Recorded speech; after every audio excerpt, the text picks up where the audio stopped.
Yes. If you check Chinedu Anichi TV now, you will see this on Instagram.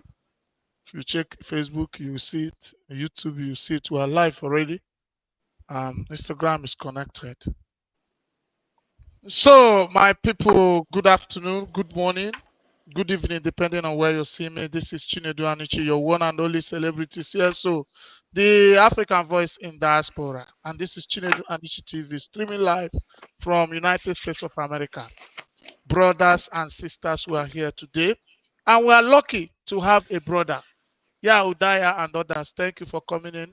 Just share this live video. Today, our topic is United States or abroad lifestyle. Its consequences, its implication, depending on your choice, the one you want to choose. So today, we'll be featuring one of our great sons and an Igbo man that have stayed years in this particular place. You know, we don't just take guests randomly. We pick people with experience. And today, we'll be bringing in Everest Chinyelugo.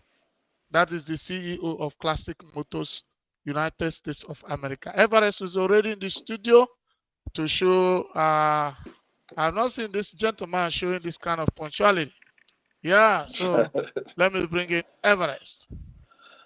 So, All right, Chinedu. hello, Everest. How are You're you, welcome Mr. to this show. Aniche? Thank you, Kekime. Adoma. Yeah, All right, so I'm assuming we're on Instagram Live and all your live stream now, right? sure. All right, good. Let's do this. So, Thanks for thank you having for me, coming. Chinedu. Sure. Yeah, thank you. So, my brothers and Chinedu Anichi TV family in Australia, those in Asia, those in Europe, those in Africa, those in Nigeria, those in America, especially those in Igbo land, where we come from. You can't forget your roots. We are lucky that both of us are coming from the same place. Igbo Kwen! Especially those Nejem. in Ebola, Where we come from. Okay, All right. now, are you good? I am good. I'm good. I'm Okay, good to go. so, Talk to me. Mr. Everest, we don't just pick people on randomly to come to this show. We really investigate, find out the kind of personality, what you represent, your ideological supremacy, the kind of things you align with, and that's why when it comes to lifestyle and experience and advice, when it comes to United States, we know that you have really paid your dues and you have experience. And that's why we decide to excavate you, no matter wherever the state you are, for you to grace this particular event. So thank you. I want you to introduce yourself officially to our viewers, Mr. Everest. All right, you did already, but I will do that favor again. All right, my name is Everest Chinyelugo. Okay. Um, I live in the United States, and I, like Chinedu said, I have toured my own path too. Okay, so it depends on what we'll be discussing today, and I can I can be of value to people that are interested in this journey. So I will know more about what we're doing when we start going deep into the questions. Dialogue Chinedu. Yeah.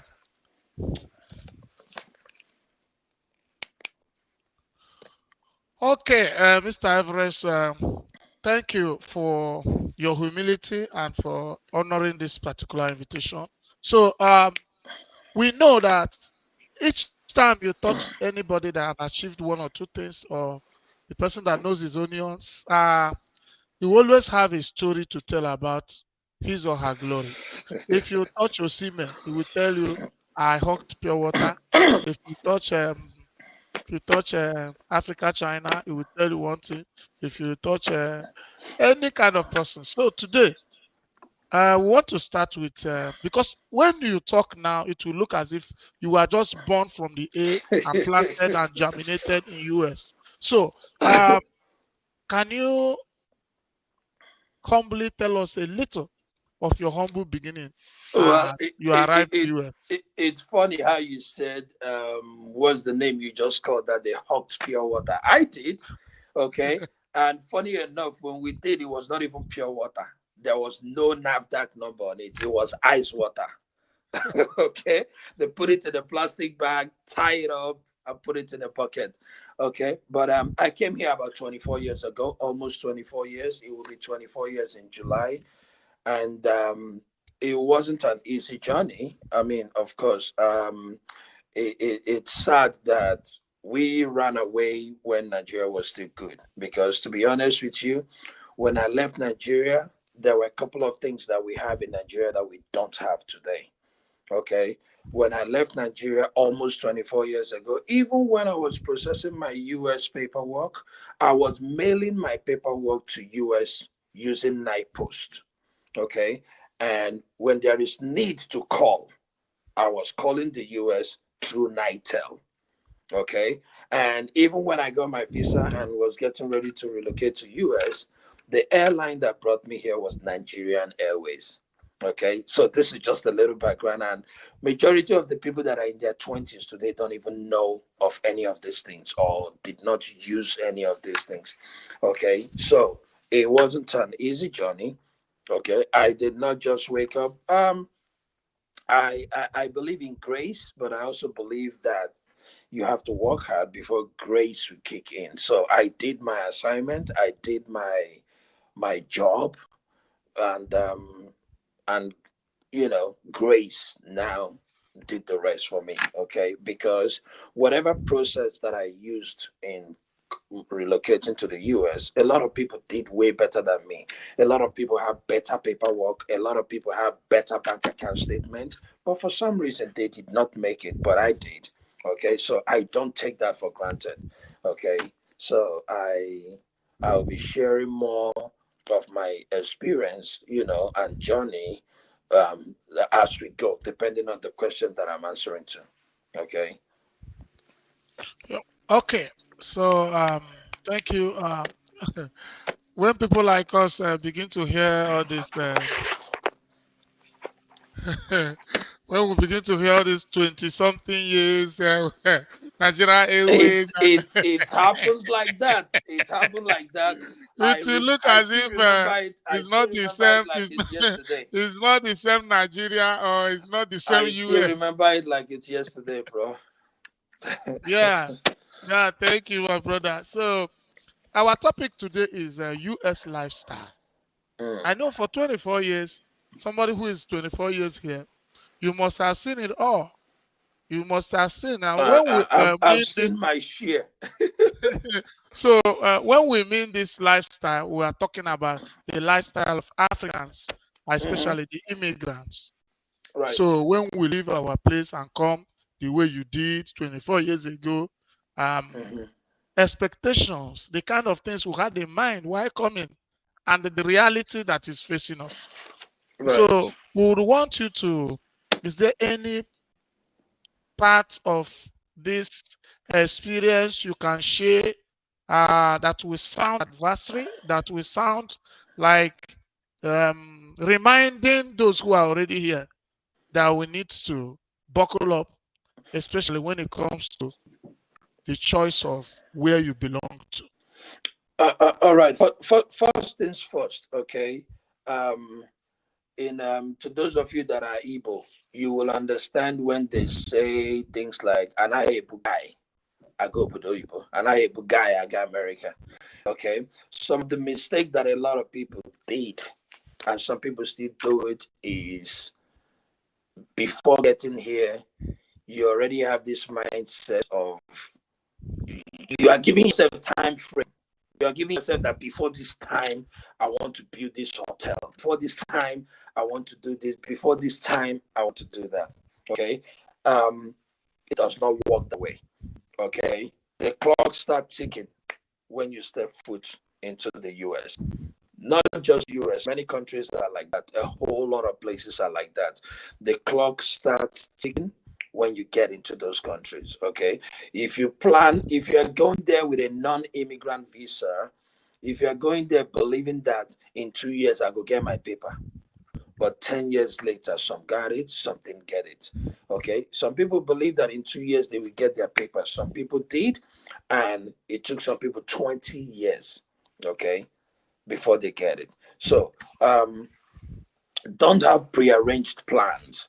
Okay, I am not telling you not to have plans. Okay, because if you fail to plan, you plan to fail. But do not be.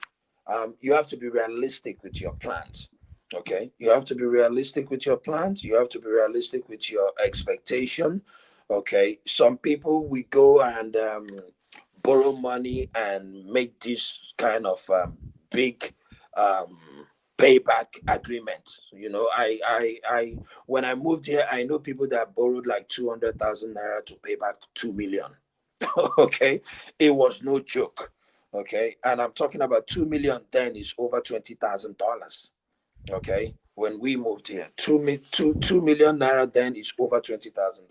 So I know people that went to borrow 200,000 to pay back $20,000. Okay, their mindset is that once I get to abroad, I will make that money in 1 month, 2 months. Man, it's not possible. There are people that have lived here for over 20 years. Their account balance have never seen $20,000. Okay, so you have to have plans, but you have to also be realistic with your plan. Okay, you have to be realistic with your plans. You it's better to under promise and over deliver.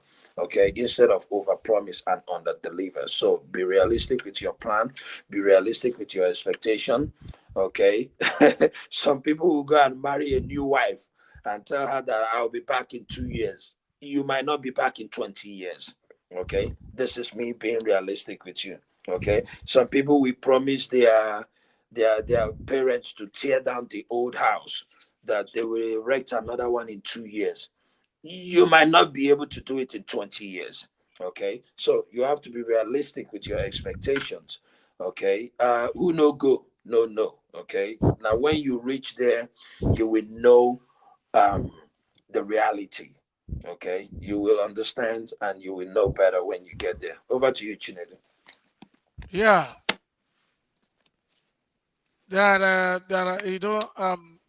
there's something that triggered my invitation, inviting you here. One Mm-hmm, of the things that triggered my inviting you was the statement the CEO or the chairman of APIS made in one of his interviews in either I think is in one of these either channels or one of these televisions in Nigeria, where he was saying something about like that it's better to earn 200,000 in Nigeria than to earn $2,000 in United States. So, and a lot of people came up with it is about your lifestyle. It is mm-hmm, about the way you want to handle yourself. If you are mm-hmm, earning 200,000 in Nigeria and you decide to go and live in Lekki, you will mm-hmm. find out that the 200,000 will not even do anything. Absolutely. So, but Mm-hmm, the somebody with 200,000 in Aimba or Ada in Kogi State and somebody with 200,000 in Lekki, they are not the same. So, mm-hmm, some people from US and UK argued that if you earn this money, it depends on where you stay. It depends on the lifestyle you choose. mm-hmm, You understand? Because at the mm-hmm. beginning, your present condition might not be a final destination. So, Right. on that sphere, what's your reaction, sir? All right. There's a reason why in every city, especially in diaspora, there's a reason why every state, every county, every city has different neighborhood, different categories of people, different income brackets. Okay, there are low income household, there are middle class people, and there are high income household. Okay, so I saw some of you. You mentioned the guy from Peace, Allen Onyema. That's who you mentioned. But people like Daddy Freeze has also been parading that narrative about how people suffer in abroad, about how people are better off in Nigeria than people in diaspora. Again, to each their own. Okay, but what I have to say is that most people that are struggling and suffering in diaspora are people that don't know how to prioritize their lifestyle. Okay. And when I say prioritizing your lifestyle, you sew your clothes, you sew your shirts according to your material. Okay. There are lifestyles. Okay. You cannot copy and paste people's lifestyle to become yours. It doesn't work that way. Okay. You cannot be making $40,000 a year and you want to live the lifestyle of people that are making $100,000 a year. It will not work. Okay, these are the reasons why some people work 2, 3, 4 jobs in abroad, in America, in UK, in Canada, Australia, and different places. Okay, every lifestyle you want to live, somebody has to pay for it. Okay, even the homeless people that are living in homeless shelter, the taxpayers are paying for them to live there. Okay, so every lifestyle that you want to live, somebody has to pay for it. Okay, if you can afford a 2,000 or $5,000 car and you decide to go and buy a $20,000 car, you will pay for it. Okay, if you can buy a $200,000 house and you decide to go and buy a $700,000 house because your friends have that kind of house, you will pay for it. Okay, so lately we've been having all these issues and problem in multiple households where people cannot balance work and family. It's easy to balance work and family. Okay. The only people that cannot balance work and family are people that are living above their means. Okay. There is no reason why a man should work 6 days a week or 7 days a week, and your wife too will work 6 days a week or 7 days a week. There's absolutely no reason why. Okay. If you guys are doing it, um, couple of reasons can be reasons why people are doing it. People can say, you know what, we want to travel this year. Me, my husband, and the children, we all want to travel to Nigeria this year. It's not cheap, ticket is expensive, so we are working extra. That's understandable. Okay. You guys want to do it for a couple of months to save up money to travel. Okay.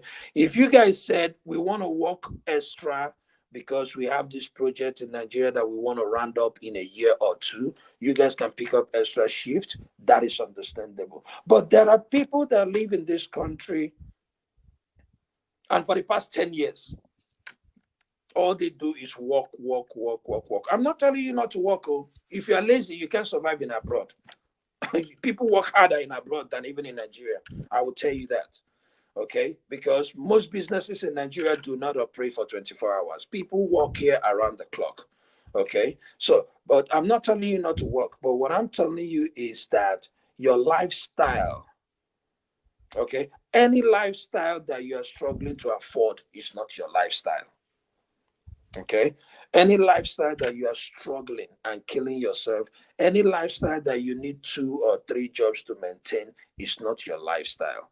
Okay, you are borrowing another person's lifestyle because the original owner of that lifestyle, they probably work 3 or 4 days a week to afford that lifestyle. But you are working 7 days a week, not just working 7 days a week, you are doing 2 jobs. When you leave this one, you go to that one to be able to duplicate that person's lifestyle. Okay, so I see things on Daddy Freeze's live where people say things like, after paying my bills, I don't even save $200. Yeah, you can't save $200. How would you save $200? Okay, your income is income of apartment of $400. But you're living in an apartment of $1,200 or $1,000. So how will you save? You cannot save. Okay, your income is the income of a Toyota Camry or Toyota Corolla or Ford car that will cost 5,000. But you want to grab you a $20,000 car. So how will you save? You cannot save. Okay, so it's not rocket science. Okay, it's not rocket science. It's easy. It's minus and plus. Okay, there is no reason why a household should not be able to balance work and family. Okay, if you guys live within your means, if you live within your means, the man can work 5 days a week, the woman can work 3 or 4 days a week, and you guys will be fine. But if you guys are in a if you are in the income bracket of $200,000 house, that's your income bracket, then you want to buy you a $700,000 house. Well, you'll be sleeping at work. Okay. You'll be sleeping at work. You will not enjoy that house. Neither will you enjoy that car that you cannot afford that you went to buy. Okay, so that's um that's some of the reasons you hear those people that say things like, if you make 200,000 naira in Nigeria, you are better than somebody that live abroad. I will not take. I wouldn't do that. Okay, because if Nigeria happened to you, you will understand. Okay, if Nigeria happened to you, you will understand. Um, if I make $100,000 in America and you pay me 150 to live in Nigeria, I will not do it. I will not do it. Okay. I don't want to be in a situation where if my son is running temperature, then I will look at the time and say it's 2 a.m. or 3 a.m. It's too late and dangerous to go out. No, I don't want to be in that. I don't want to live that lifestyle.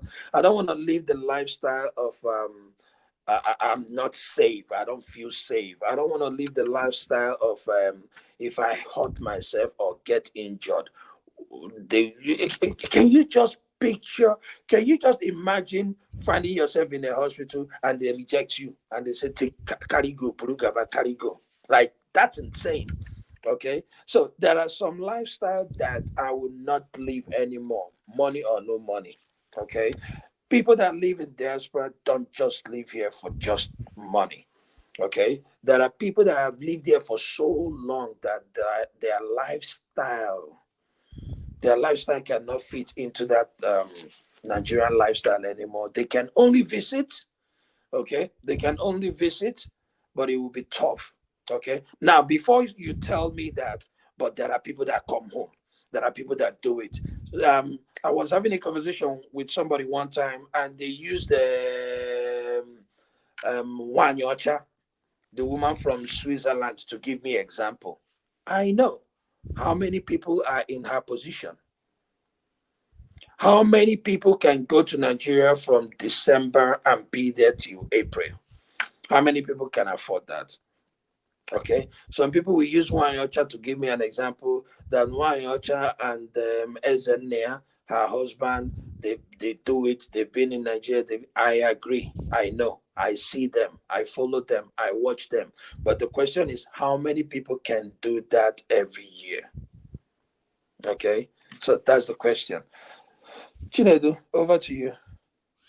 Yeah, our people you're hearing. So, when we are talking about this issue of it is your class that determine because just thank God you mentioned that the freeze because I have also taken time to be in his life sometimes when they are discussing issues of abroad and they will be presenting it as if people are really suffering here that maybe is because they don't have alternative and all these things and the way they talk about it Let, really let's let's not get him wrong. There are people that are suffering here, no doubt.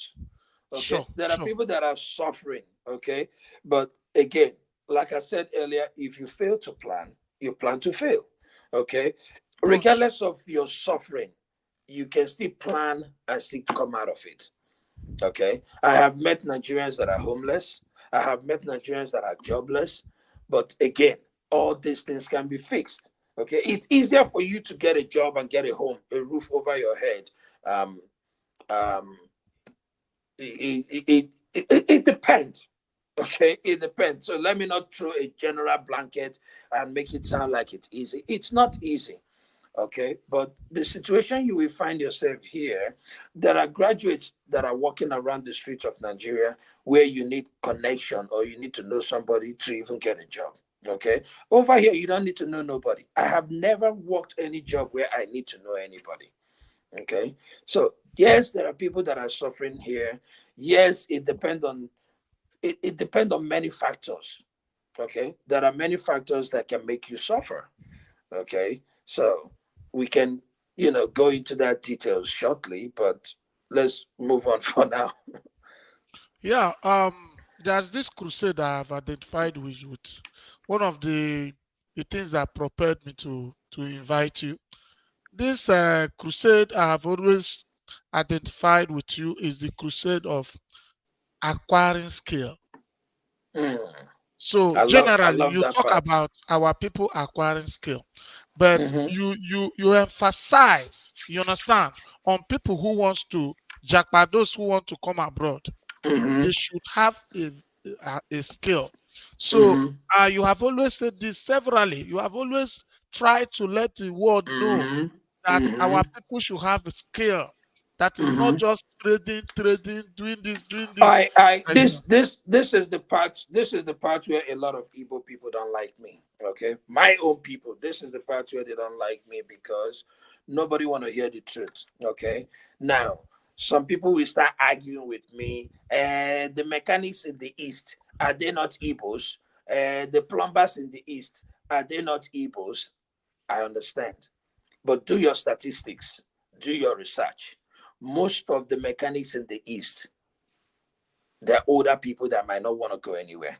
Most of the plumbers that are in the east, they're older people that might not want to go anywhere. Most of the electricians that are in the east, they're older people that might not want to go anywhere. Don't get me wrong. Okay, I am not saying that there are no, that you can't find young people that are in that profession, but compare it to the place you want to go to. Okay, we just mentioned something now about Japa mentality. Okay, so compare it to the places you want to go to. Okay, there are places you can go to, skill or no skill, and get a job.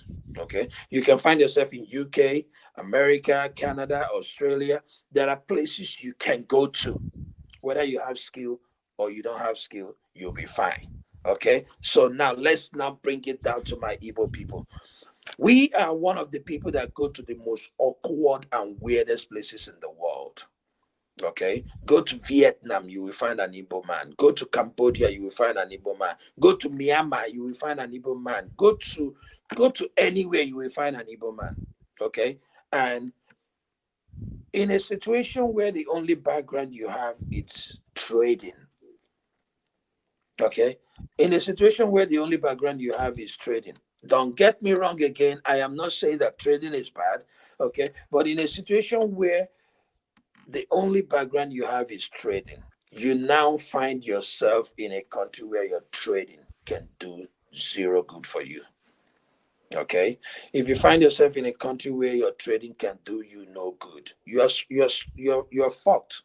Okay, if you find yourself in a country where you would rather be a plumber than being a trader, you would rather be an electrician than being a trader, you would rather be a tiler than being a trader, you do the search. Okay, because the reason why I say this is that me personally, I have been there, done that. I've been in positions where people will travel to awkward places and start blowing my phone off the hook. Okay, I'm tired of things like that. I don't do things like that anymore, because when you are advising some of these travelers, they don't want to listen to you. They make it sound like, oh, you want me to go and be learning this, you want me to go and be learning that. As a matter of fact, most people will even tell you to give me money. Let me go and start a trade instead of going to learn a skill. Okay. But again, I am not talking to the successful traders, neither am I talking to the people that have capital to do trading. Okay. I am also not talking to the people that have the means to find themselves in Canada. If you find yourself in America or Canada, even if you have zero skill, once you can read, you can even go and buy you a car and start an food delivery business or Uber driving. Okay, but I'm talking about majority of the people that just want to get on the plane and just go somewhere. Okay, if you're going to these places without some kind of skill, it will be hard. It will be hard for you. Okay, regardless of your skill, it's going to be hard already. So you can now imagine when you are going with zero skill. Okay, if you're going with zero skill, it will be harder. It will be harder because um if all the skill you have, or if all you know and all you've been all your life is a trader, and you go to a country where they don't speak English, how are you going to communicate with the customer? Okay, it will take you longer, it will take you much longer. But if you know some skill, let's just assume that you can let's just assume that you are an electrician, for example. Baba, an Arab guy that wants to give you a job in Oman does not even need to communicate properly in English. Two of you might not even be able to communicate properly, but once they show you what you need to do, you need to lay ties. We will lay ties here, or we are doing plumbing. We will run the water line from that place to this place to that place. You already know the drill. You understand? So, skill acquisition is important. It will not hurt. Okay, it will not hurt you to be a trader and also learn one skill. Okay, it will not hurt you at all. Okay, because every skill you have, you become perfect the more you do it. Okay, but all I'm saying is that if you have any intention of traveling, especially going to some awkward places where it's not easy to get a job, learn something. Okay, me, I cut hair. Okay. My kids are 14 and soon to be 11. They've been to the barber shop once because I was out of town. Okay. I have learned a whole lot of things. I know how to do a whole lot of things. You understand? And if you know how to do some of these things, you'll be good. You will be very, very good. It will make your life easier. That's all I'm saying. It will make your life easier than you being somewhere in the so-called abroad, and 2 3 years later you don't even know what you're doing there. Now there are advantages to being a trader. Okay, if you want to go to places like China to go buy goods, you understand? Then you have advantage. You have advantage over everybody as a trader. Okay. But like I said again, I'm talking to people that are going to awkward places. Okay. I call them awkward because on a normal day, we really don't go to those places. But because of the way things are, you now see people going to Beirut. You see people going to Oman. You see people going to all these places. You understand? So, all right. Yeah, Over to you. that is mind blowing and insightful. So I thank you for letting our people know, because a lot of this has always been an issue, and since you have made me a disciple of that particular crusade, I've met you several when you're talking about it, and Oh, uh, yeah. I am your disciple when it comes to that particular crusade. That's So good. I I'm also I'm I'm advocate glad somebody's within my listening. little reach. I let people know that it's very, very important to acquire a skill, especially Yeah, when you want to come here. Because yeah, my own experience, there's one this guy from Ogidi that stays in our own city here. This guy, I don't know how he learned it, but eventually he does everything. yeah, If you call him yeah. for messing, you see him as messing. When it comes Exactly. to carpentry work, you will just see him doing carpentry work. Do you know how much it costs to braid hair for some women? Some hair braiding will cost you $300-400 easily. Easily. Some hairstyle braiding will cost you $300-400 easily. Okay. So can you imagine leaving Nigeria, for example, and you can braid hair? You can even be in your house. You can even be in your house, and let's just assume that you have 2 appointments a week. Let's just assume that you have 2 appointments a week. Nigerians, Africans will shortchange you. Okay, the hairstyle that will cost them 400 in a salon, but because you are not in the salon, they will shortchange you. But guess what? Even if they pay you 200, and you have 2 or 3 people like that in a week, that's $600 right there from your own house. Okay, if you don't know how to do it, you don't know how to do it. You'll be busy looking for application to go fill. I'm not telling you there's anything wrong in filling application, but I'm just saying that if you don't have that skill of braiding hair, you might spend the next 3 months, 4 months, 5 months filling application. And God help you if you don't have the right documents, such as work permits. It will hurt you. It will even be harder. You understand? So have some kind of skill under your belt. It's better you have it and not need it than you need it and you don't have it. Yeah, that's great. There's something you said now that tickled me a bit. You said that your kids don't go to Barbie Saloon. No, I've been the one cutting my kids' hair for like I said, the first one is 14, the second one will be 11 next month. I cut their hair I cut their hair myself. I learned this when I was in Nigeria. You understand? When I was in Nigeria, even though I was a trader in the spare parts business, But when I leave my spare parts business by 6, 7 p.m., I still stop by where I have a barbing salon. I stopped somewhere where I had a barbing salon. Okay. So because that's where I hang out in the evening before I go home by 10, 11, I just hang out there. You understand? So and from hanging out there, I started, when we're busy, I we barb the kids, the ones that doesn't need style. That we just barb them from the kids. You bump up a little bit to the easy style. From the easy style, you keep going, and by the time you know it, it became very easy. So I learned it on my own. So Wow. So and you could imagine, you could imagine what you would have saved for just cutting their hairs at home because every 2 3 weeks, $20 at least. So that's $40 for two boys every 2 3 weeks. Okay. So do the calculation. All these things adds up. you know that You know.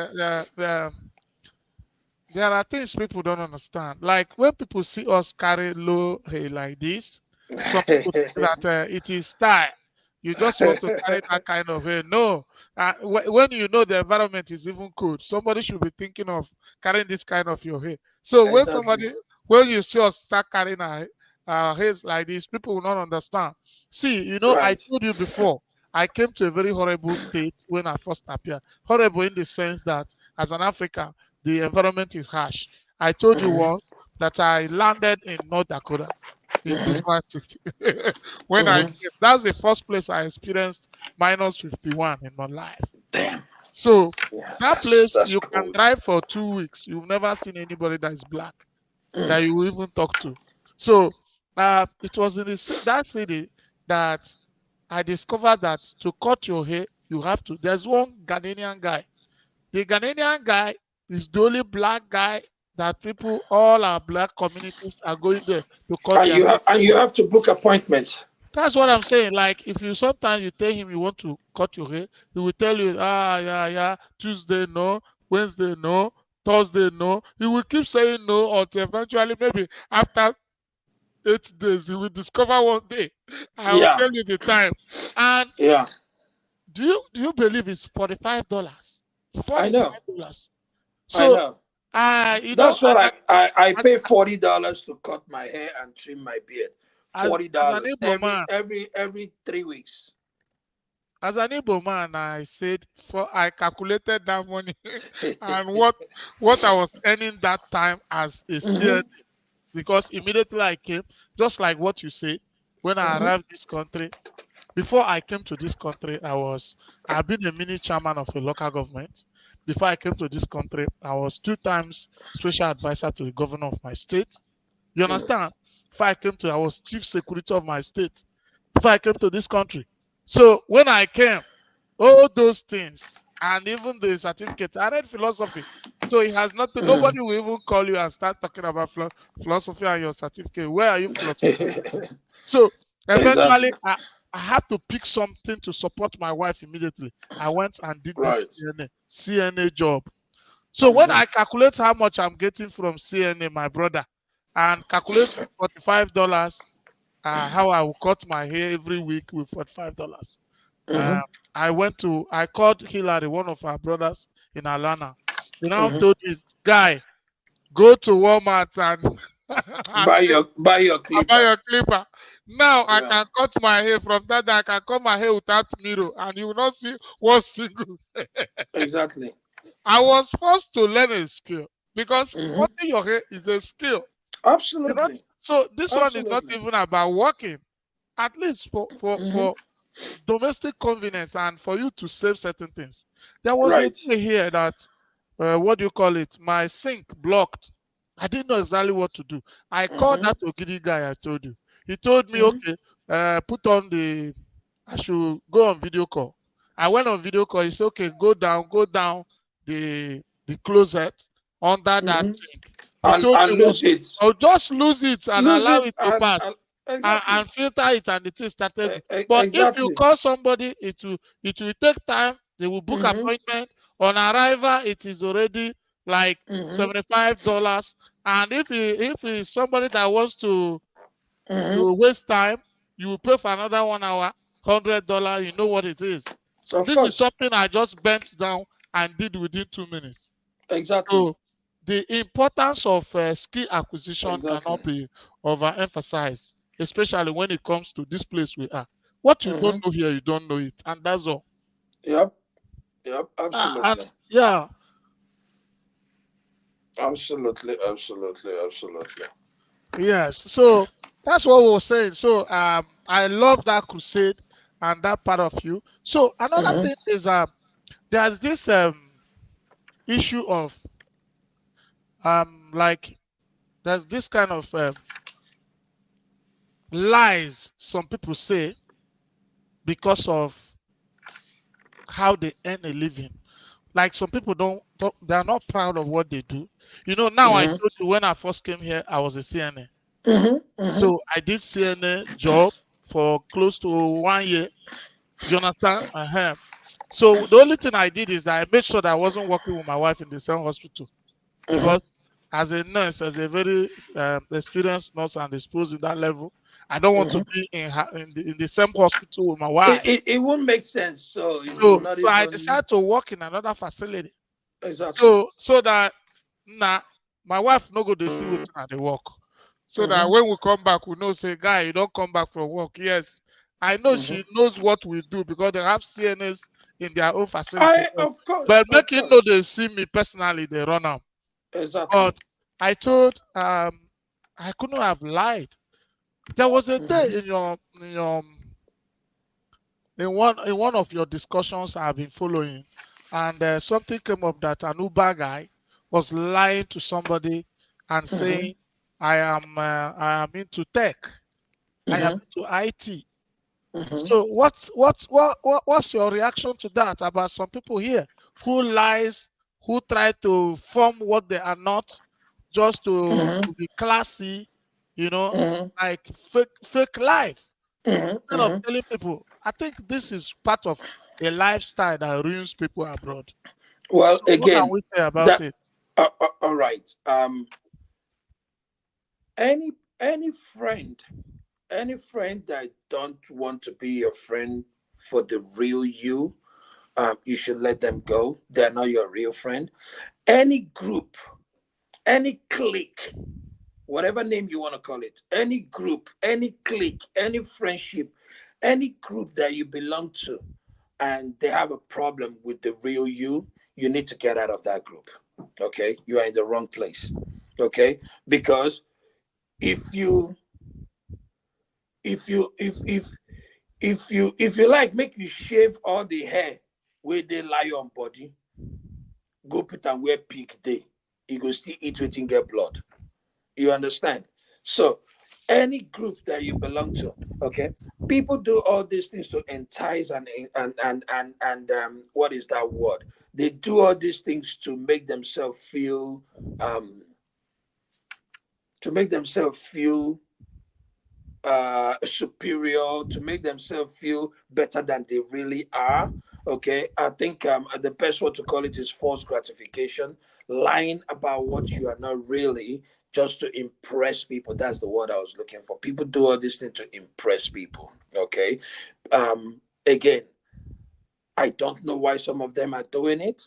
The only thing I can think of is because they want to impress people. Okay, because other than impressing people, I don't see any other reason why you would claim to be who you are not. Okay, I don't see any other reason why you would claim who you are not, because there are people that claim that I don't even know. I don't know if they do it because of the status, because of the title, or because of the money. Okay, because I'll give you an example. If you claim to be a bank manager, for example, and you are really an Uber driver, I can tell you right now that Uber drivers make more money than people that work in the bank in the US.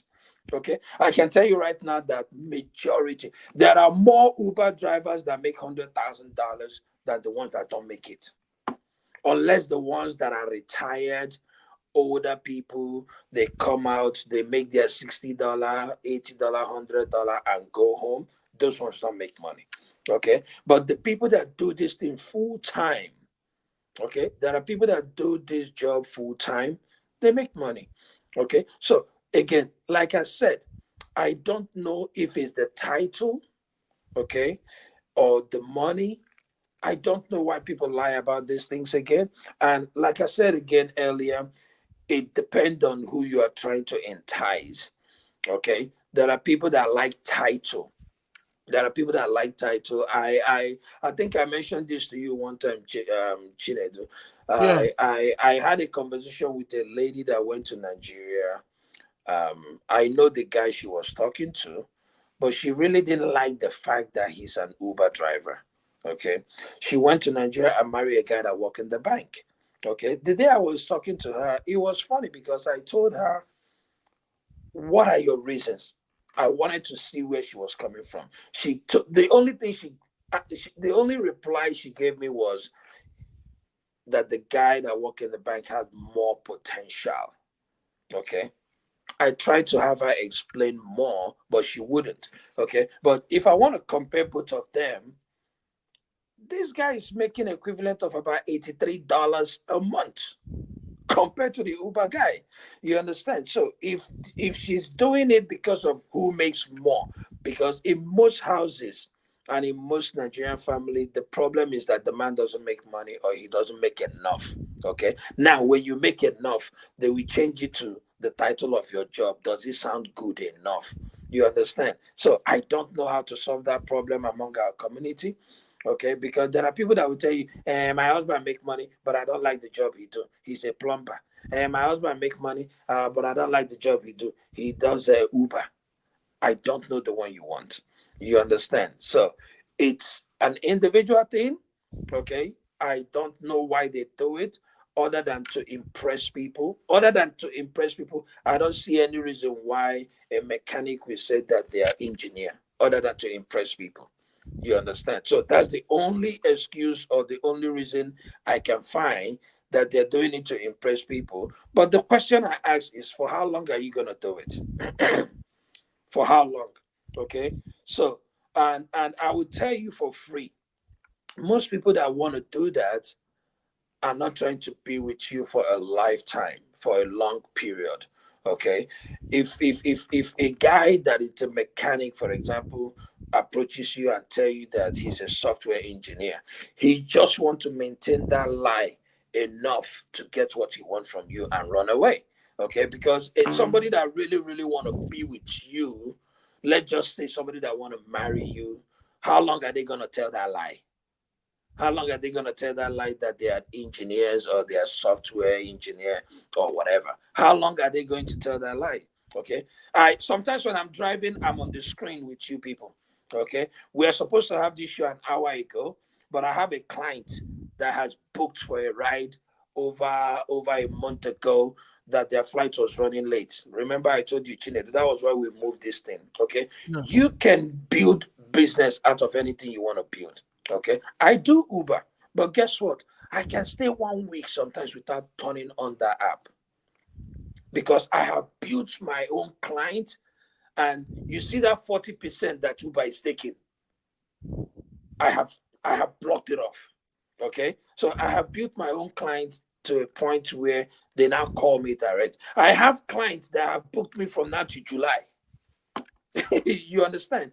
So you can build your own business out of this. I can decide to have drivers on the road. I have like 4 people on the road before COVID. Okay. After COVID, I say, you know what? I'm tired of it anyway. Let me focus on myself alone. Let me work on different things. You understand? I don't want to manage people anymore.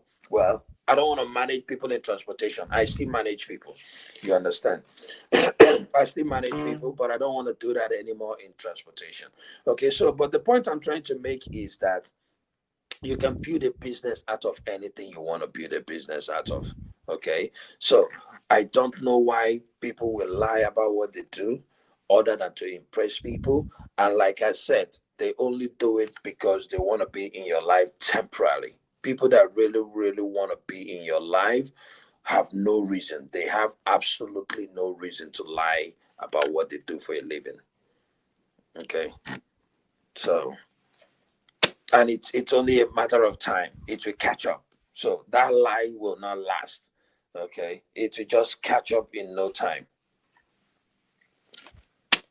Wow, that's good. So, boys, guys, you see, there was an interview I watched, and it was this honest podcast. This Edu honest podcast. I think it was portable that Mhm. they were asking what of fake life. Yeah. They Let me say, respond to somebody's question. Somebody says, "Sir, but that US na tax they chop their money. Yeah, let the tax chop the money. Okay, that is why I'm able to drive by 2 a.m., 3 a.m., 4 a.m. without fear. Okay, because I know that if I need help, the ambulance will be there in 4 to 6 minutes. The police will be there in 4 to 6 minutes. I'm driving on a smooth road. When the snow falls, somebody will clean the snow. My children go to the park to play. Somebody is cleaning that park. My children go to the basketball in the neighborhood. Somebody is cleaning that basketball park. The regular lifestyle that normal people have here is lifestyle of the rich and wealthy in Nigeria. Okay, so there is nothing wrong in paying taxes. You are worried about tax. Why not make money and pay tax instead of make zero? You are in Nigeria where you make zero. Why not make money and pay tax? In fact, I make money, pay tax, and I still have enough to give you. So compare that.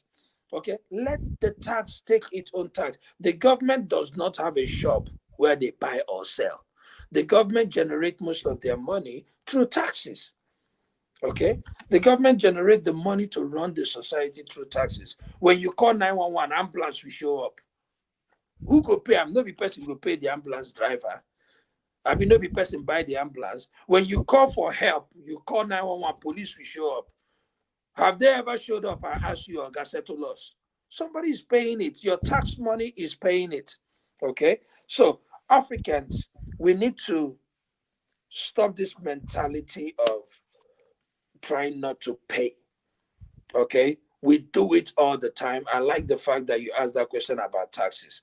We do it all the time. When we're trying to go Obodo Yibo, we will prepare this bank statement that shows that we are rich to get visa. Then when we reach Obodo Yibo, we will be looking for a way to prove that we are poor to get from government.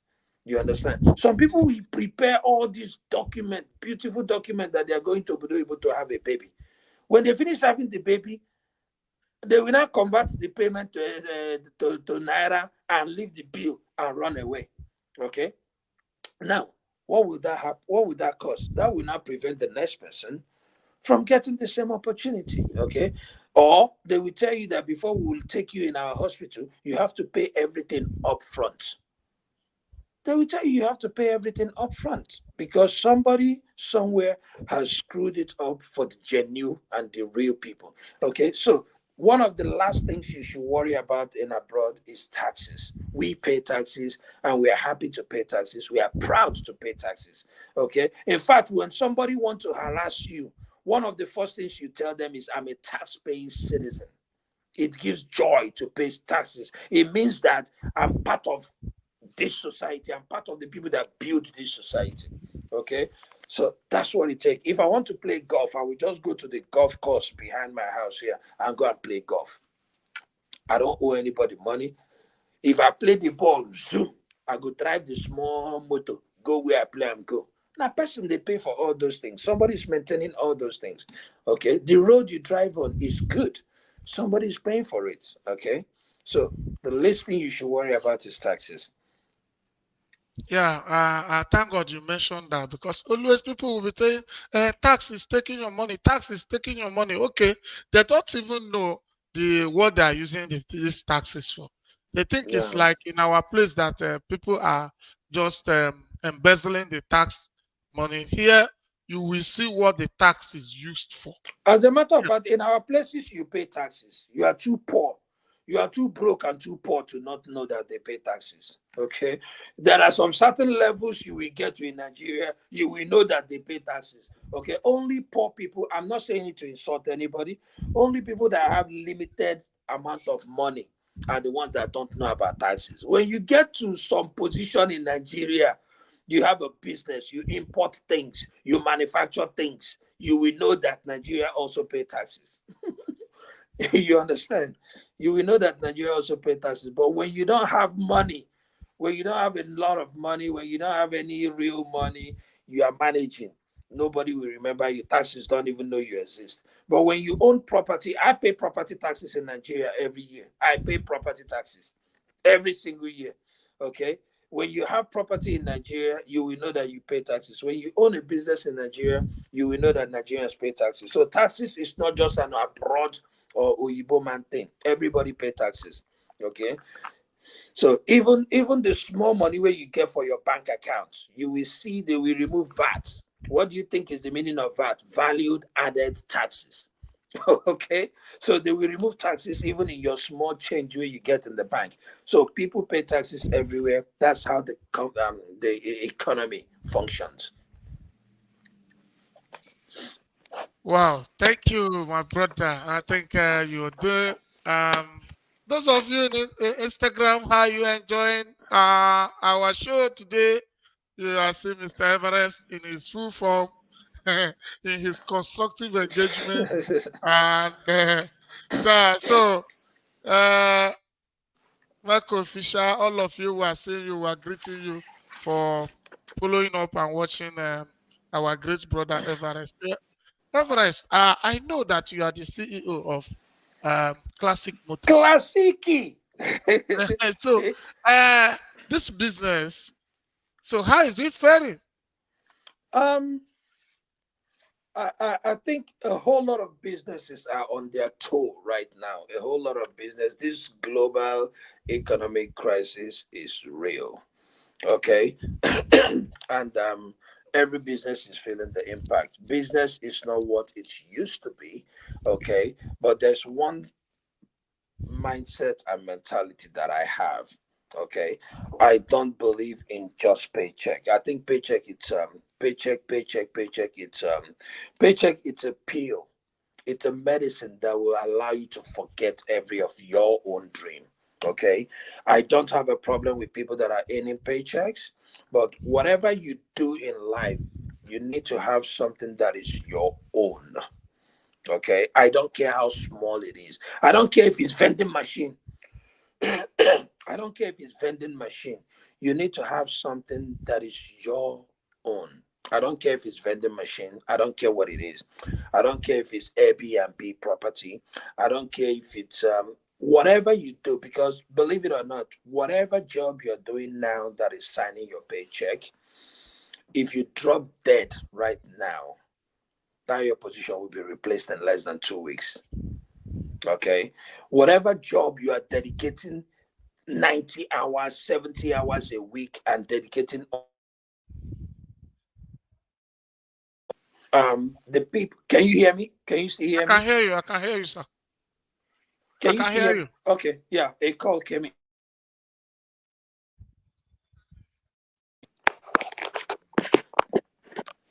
All right, so whatever job that you are dedicating hours and hours and hours and hours and hours to, the only people that will remember that daddy never come home are your children. The only people that remember that mommy walk are your children. That job that you are devoting all that time to don't even see you as somebody that walk. Okay, because they are giving you your pill, and that pill is your paycheck. Okay, and that paycheck will do nothing but to make you forget that as a human you should have a goal. As a human you should have it. All right, let's put it in a better way. If you don't have anything in your own name that brings you an income, you need to start thinking fast now.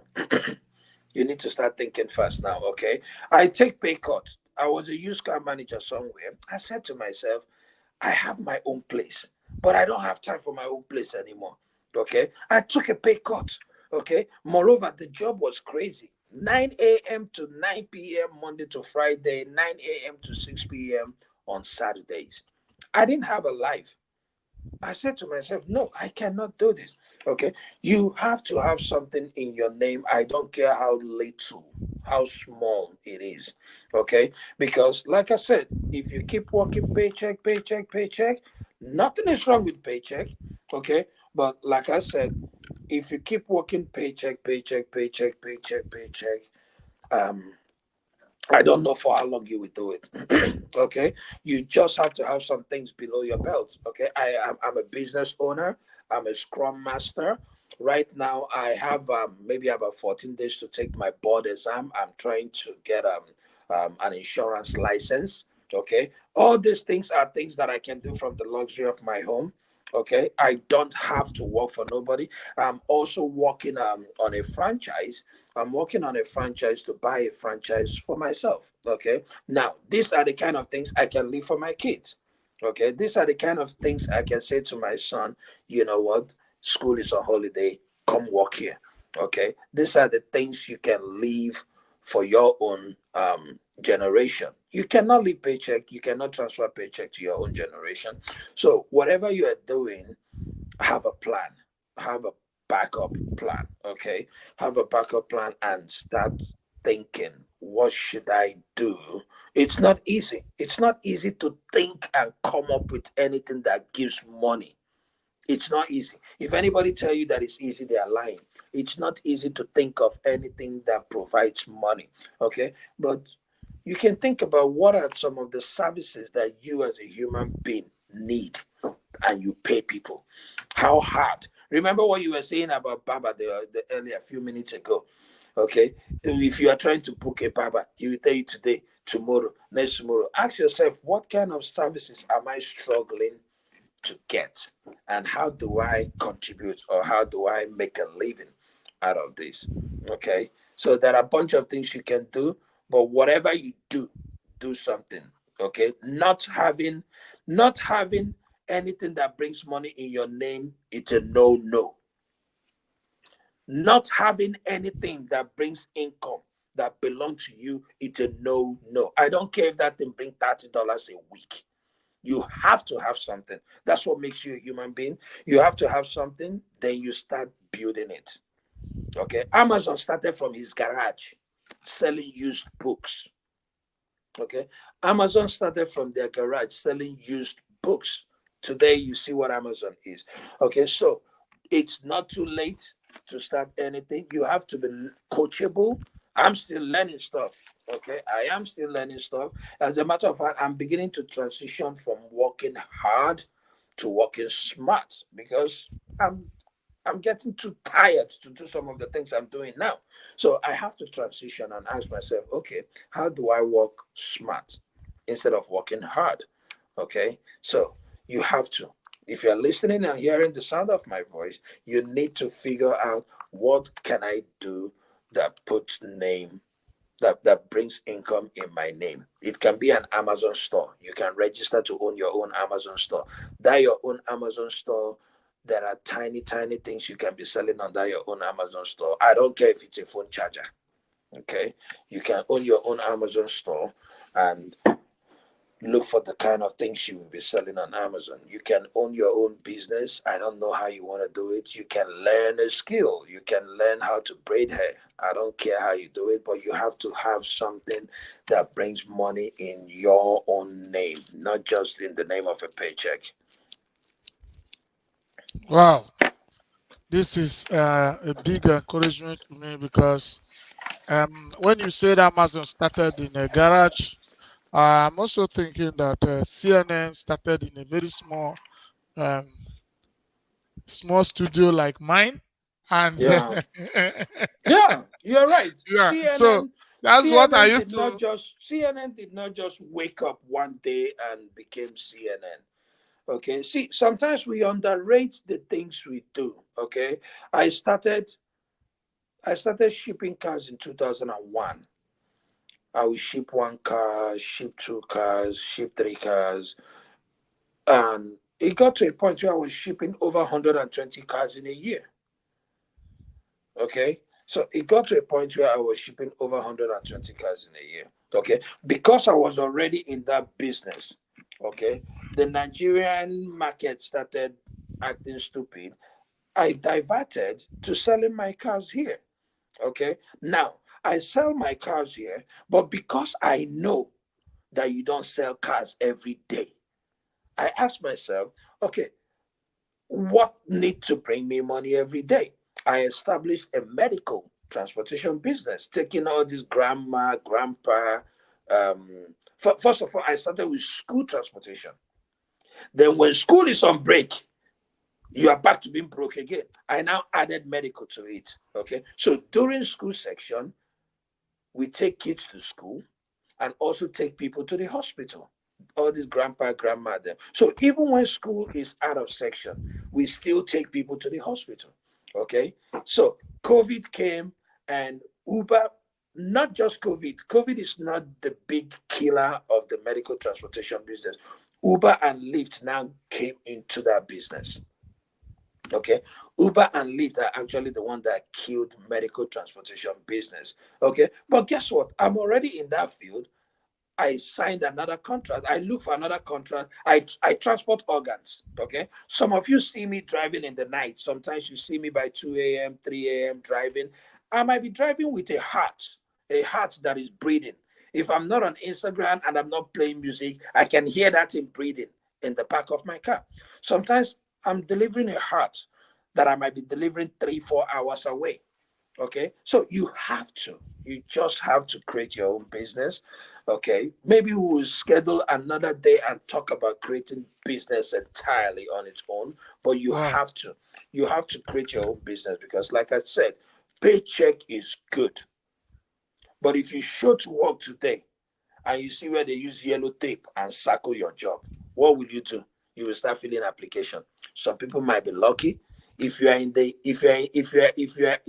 the medical field, nursing, CNA, whatever, you might be lucky in a week or two you will get a job.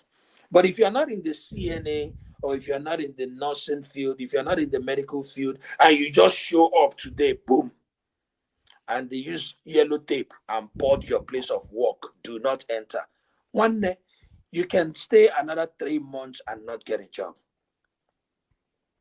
You can stay another 3 months and not get a job.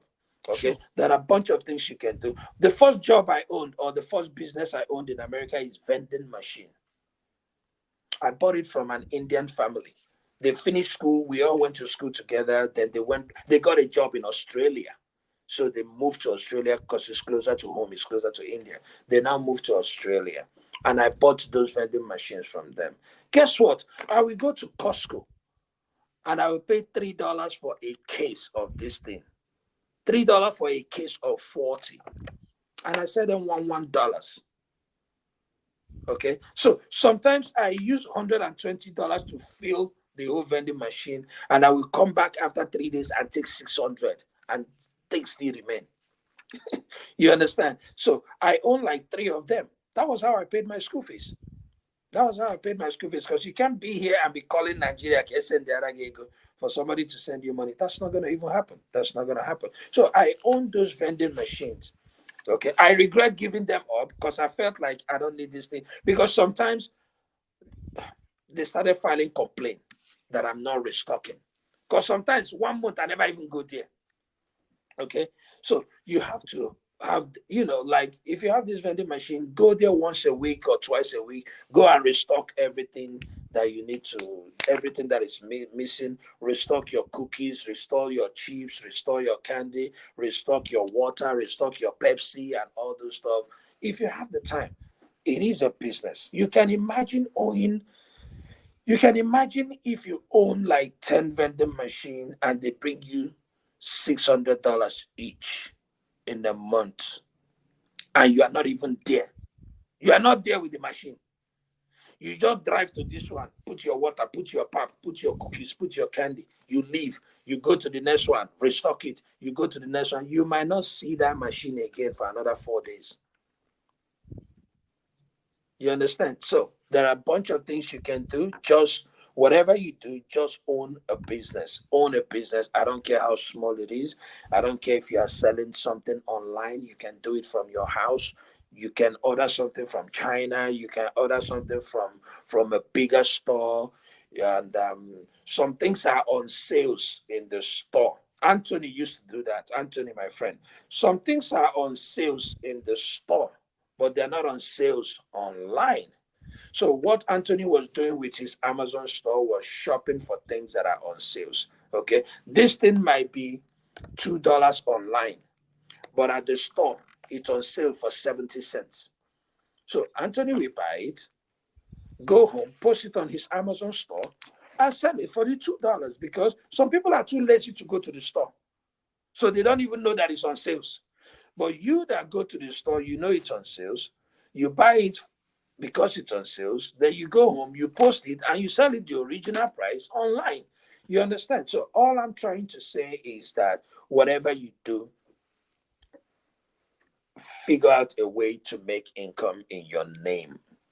Okay? Even if it's making you $100 a month, it to give you that sense of ownership other than all you know is your check. Okay, it's one of the easiest thing a lot of people are going into right now is Airbnb.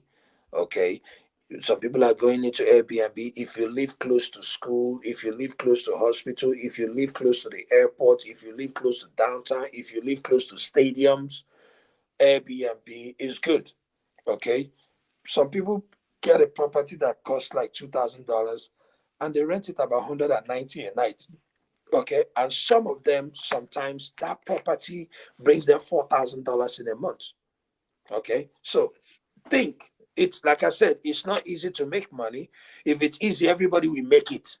It's not easy to make money, but you have to think. You have to constantly think.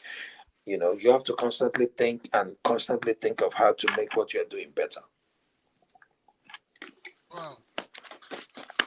So, from what I'm seeing here, a lot of people are already happy about what we're doing. I can't Um, I can't even see what we are doing. I just know that my girlfriend, the former 1919, is here with us. I just see her name now. okay, you're not seeing it. Okay, I, I okay, can't I can't see okay. anything. You are using your phone. I You can't can't see use this. anything. You're using your phone. I I just clicked understand. on your this thing now, and I see that my friend Uh, before Chinubu took over. Informa is all our friend. Yeah, she's a strong willed lady, Lady, yes. and there's Um, nothing wrong. so, There's nothing wrong with that either. so when you all you just needed to do was just to tap at my this thing, my stuff. So once it's showing, and you can see a lot of people are watching, and they have been watching. Like about 15 people are watching right now. That's good. That's good. I just clicked on Instagram now, and yeah, Just I can click see on it. Chinedu Anichi. I think you see it. Yeah.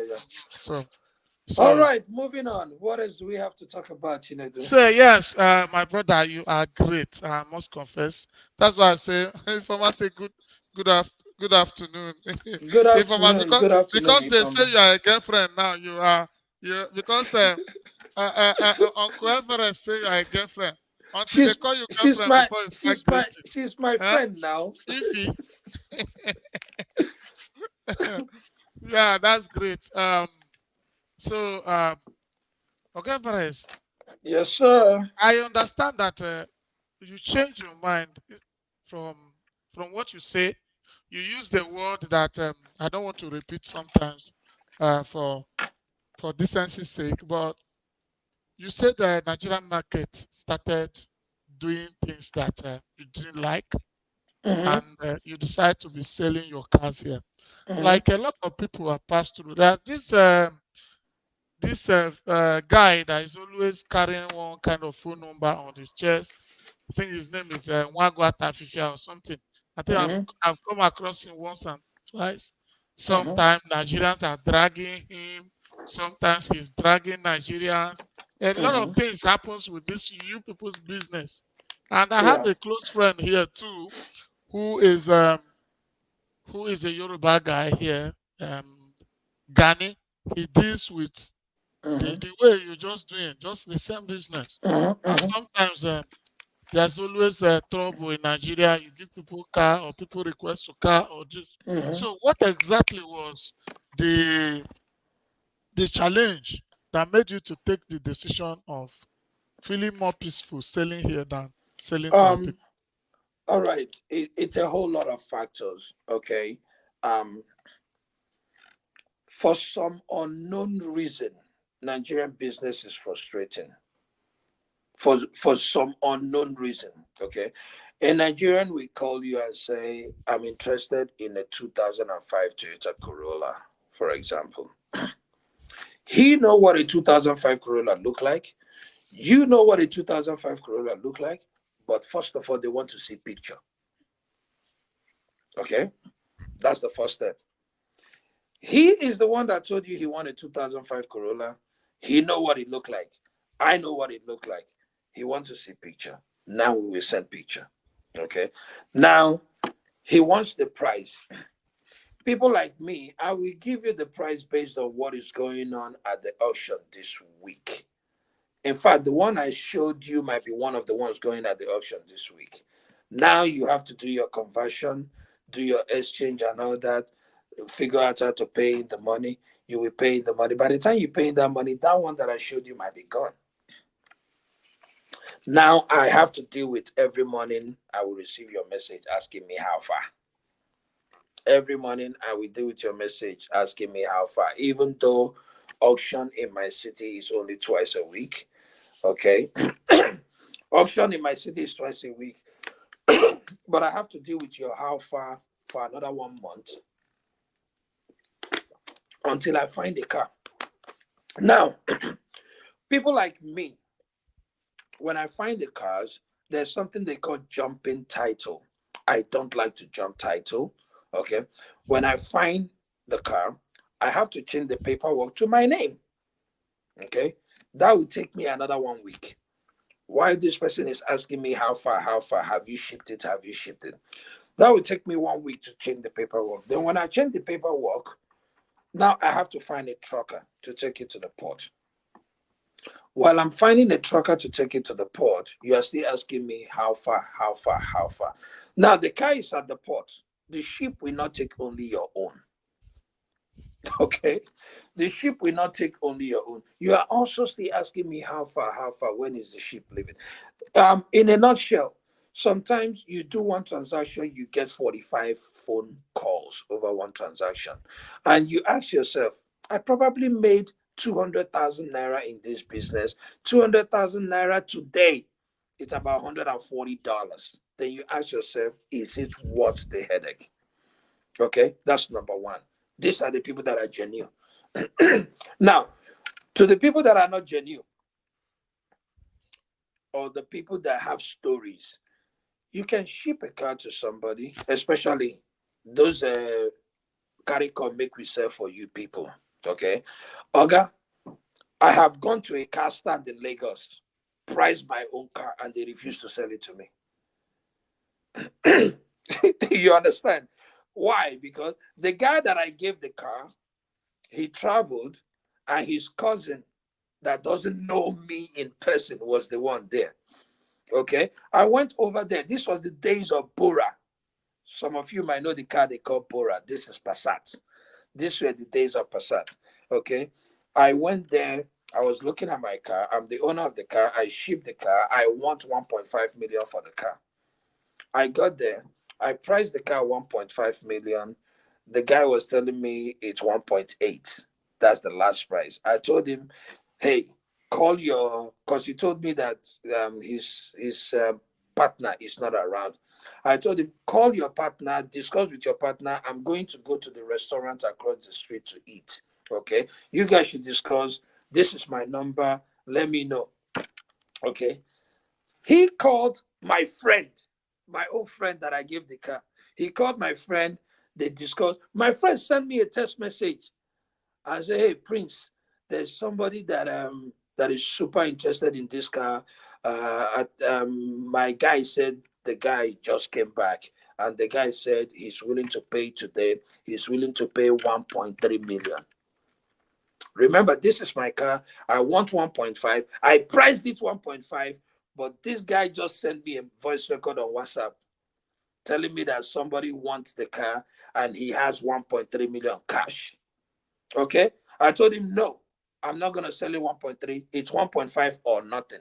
Now, the guy also called my Nigerian number. He called my Nigerian number and said he has spoken to the owner of the car. The guy said the lowest he can do instead of 1.8 is 1.7. You understand? So Mm. I am the same guy that is pricing the car. I am the same owner. I'm the one you are telling that the owner, you are telling me that somebody is pricing the car that I just priced the car 1.5, but you are telling me that somebody priced it for 1.3. And at the same time, you are telling me that, oh, the owner said it's 1.6 or nothing. But again, that is not what discouraged me anyway, because you learn. Okay, with time you will know who is reliable and who is not reliable. But one of the bigger challenges in international business or doing business with Nigeria is the currency, the exchange rate. Okay, the exchange rate, and Nigeria has a way of Nigeria has a way of making even genuine and innocent people look bad. Okay, I'll give you an example. The person you trust very, very well, if you give them this thing to sell and they sell this thing, they will call you and say, Chinedu, test me your account information. I will go and deposit this money for you tomorrow morning. Honest to God, they have the money. Honest to God, they plan to deposit it into your account tomorrow morning. But guess what? If their kid, if their child is going to school tomorrow morning and Okada hit that boy, that your money that genuinely and sincerely was supposed to go to the bank will divert from going to the bank to the hospital. Okay? And this is a very honest man. This is a man that will not eat your money. This is a very, very honest man that did not plan to eat your money, but um, unforeseen circumstances. Do you do business with folks from other African nations or strictly Nigeria and US? I don't even do business with anybody else except if you are in the US. I have lost way so much money in Nigeria. I have lost so much money that puts me in a very bad shape as we speak, to the extent that I will not do business anytime soon with anybody in Nigeria. Okay? I will not. Okay? Now, before somebody will say, but everybody there is not a liar or untrustworthy. But guess what? In the nature of my business, I buy the car with my money. I ship the car with my money. I clear the car with my money. So all you do is you sit down, you have zero risk. Okay? If that place set on fire tomorrow and all the car burn, I'm the one that lost everything, not you. Okay? So I I don't I count my losses. I weigh my options. Okay. I weigh my risk. It's not every risk that I'm willing to take in Nigeria anymore, especially if I have options here. Okay. If I don't, I have cars that have been sitting down for 6 months, 7 months, 8 months. But guess what? You don't bother me. Okay. I have cars that have been sitting down. The tires don't fall safe. The day when I go get chance, I will put air in the tire, wash it, post it back online. I prefer that than my cars. I remember during the days of Navigator. During the days of Navigator, I had Navigator in Nigeria. They were renting it to people for wedding until the car got in an accident. Even when it got in an accident, they were dribbling me, lying to me, saying somebody was test driving it and somebody now hit the car. But the mistake they made was they sent me a picture of where Bolo Bolo and Ribon seated the car. You understand? That was the mistake they made. And I'm like, okay, so what is all this balloon and ribbon doing on the car? So I had a Navigator. In Nigeria, they will be telling me, oh, somebody is pricing 4 million, somebody is pricing 3 million. And me, I wanted 6 million then. Okay. This was when Navigator was in vogue. I never knew they were renting my car some Saturday for 400,000, 300,000 to people that are doing wedding. Okay, you understand? So there are businesses I will not do in Nigeria anymore. Okay, I will rather. And funny enough, it's better for me to buy a car for $4,000 and sell it for 4,500 in America within 1 month. It's better for me than to do all that, buy it, ship it, clear it, fix up a little bit of stuff, and now start looking for a buyer. Then when you finish selling it, you will now go through the headache of exchange rate to bring money to it. It's just not worth the headache. It's not worth the headache. Okay. So I still buy for people that want to use. Okay. I buy for people that call me and tell me the car they want. I buy it for them, ship it to them. They do their own clearing and take care of the rest. But all those carry come make we sell for you. I don't do it anymore. I don't do it anymore.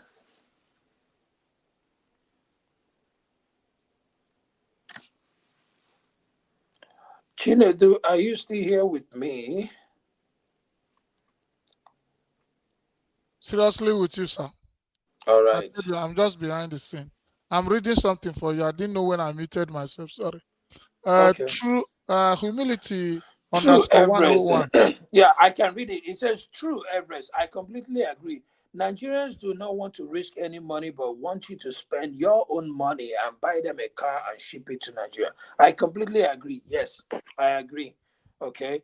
Um, Nigerians are smart people, and at the same time, they have this mentality and mindset that we that live abroad, we have too much. Okay. They believe that buying that car, shipping that car, clearing that car does not take out anything from you. Okay. While in real sense, it does. Okay. It does. So like I said, there are businesses I don't do anymore. Okay. I have done it all. I have done spare parts. I have done cars. The biggest one I did was cars.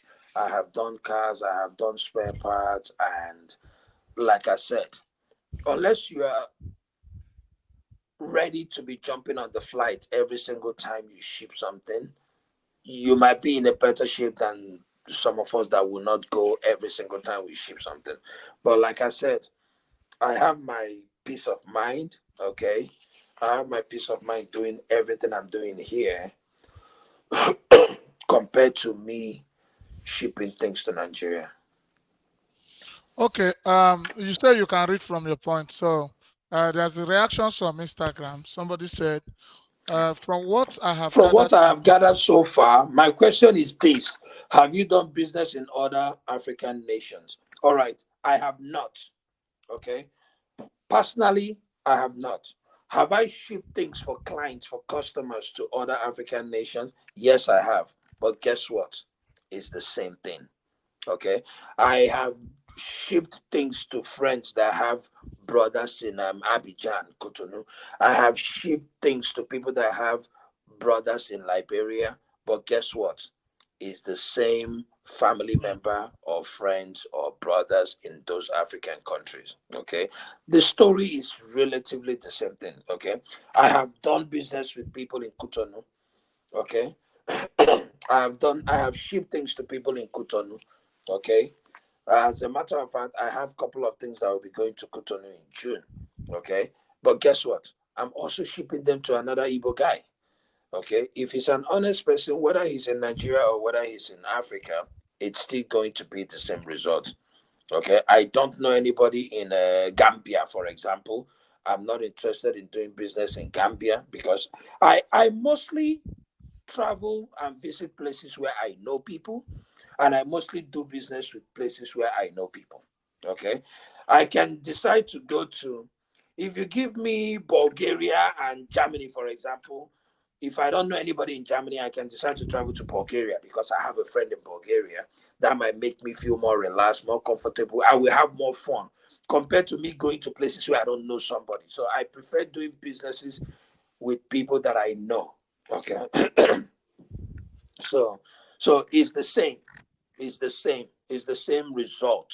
I have friends. I have people from Togo, Cotonou, that are under my dealer license, that use my license to buy cars from the auction and ship to their family in Cotonou, Benin, Togo, Abidjan. Same story. Same story. Same exact story. I think somebody's collaborating your claim. Saint Okay, Malachi. okay. I Is have a still Ghanaian on friend here in Instagram. US. He buy used phone in bulk and send to Ghana, but same story, same story, Yeah, somebody in YouTube also is saying yes. Somebody in same YouTube is story. saying it's the same thing. My uncle. So Joy Onwe in Facebook also collaborating. People are saying they have had this experience. It's not Mhm. about. I think. Will you say this is just about African mentality or Again, what? it's not just African mentality, but the environment where you transact your business plays a huge impact. Okay, I just gave you an example. The most honest man that plans to go and deposit your money in the bank tomorrow morning, Monday, if their child start running temperature this night, fever, malaria, and the man has only 20,000 in his name, and the man is supposed to pay 2 million into your account, and they go to hospital this night, and hospital say if you don't deposit 500,000, we will not touch your child. Oga, from that your 2 million, the man only has 20,000. The man planned to pay your 2 million tomorrow morning and manage his own 20,000. Maybe he has already planned how he will use the 20,000, buy yam, buy gari, buy beans. But because that child start running temperature tonight, and they get to the hospital and they tell them that they need 400,000 naira deposit, Chinedu, he will not have your 2 million naira in his hand, and his child will be running temperature and the hospital cannot treat the child. From that your 2 million, automatically 400,000 will go from it, whether you like it or not. And immediately you call him on the phone, oh boy, what's going on? I don't see you a lot. Oh, you will tell him now, my brother, since yesterday we have been in the hospital. My son just wake up and story has started. Okay. What can you tell us in details about the process of shipping to Africa, the steps involved, and the hurdles that need to be crossed? To be honest with you, right now, the only thing you need to know is the clearing cost. The clearing cost will make you not even do it. So, what's the point of telling you the process? Okay. If I tell you right now that it costs 4 million naira to clear a 2010 Camry, you will not even worry about the process or the procedures to ship it anymore. Okay. So the shipping part is easy. Okay. Most of they have different category. They have category 1, category 2, category 3 in almost everything you ship. Okay. Category 1 are things like Camry, Corolla, RAV4, Highlander. Category 2 are bigger cars, things like Sequoia, Land Cruiser, Ford cargo van, and things like that. Then category 3 will not give you price until they measure it. Category 3 are things like semi, school bus.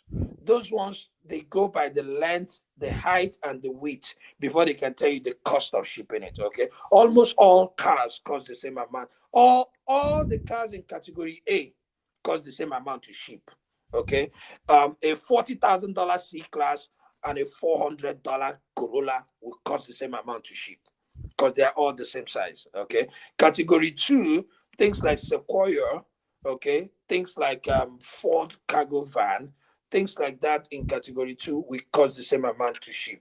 Okay, Ladipo Lagos in front of me, I heard him and his colleagues discussing how to inflate the prices of someone's car and how to share the profit. Incredible. Well, to be honest with you, I once went to visit my friend. Let me tell you something, okay? I don't do things with people that want to do things for me for free. Okay, you are a liar. That's my own philosophy. I don't like when you do things for me for free because how can you leave your place of work? You did not go to work. You want to go and to my site. You want to go to where they are selling cement to go and buy cement for me. You will call trailer. You will load the cement. Then you will carry it to my site. They will offload it, and you are doing it because I'm your cousin. I don't do business with people that don't make profit. Okay, I will not do business with you if I will make profit.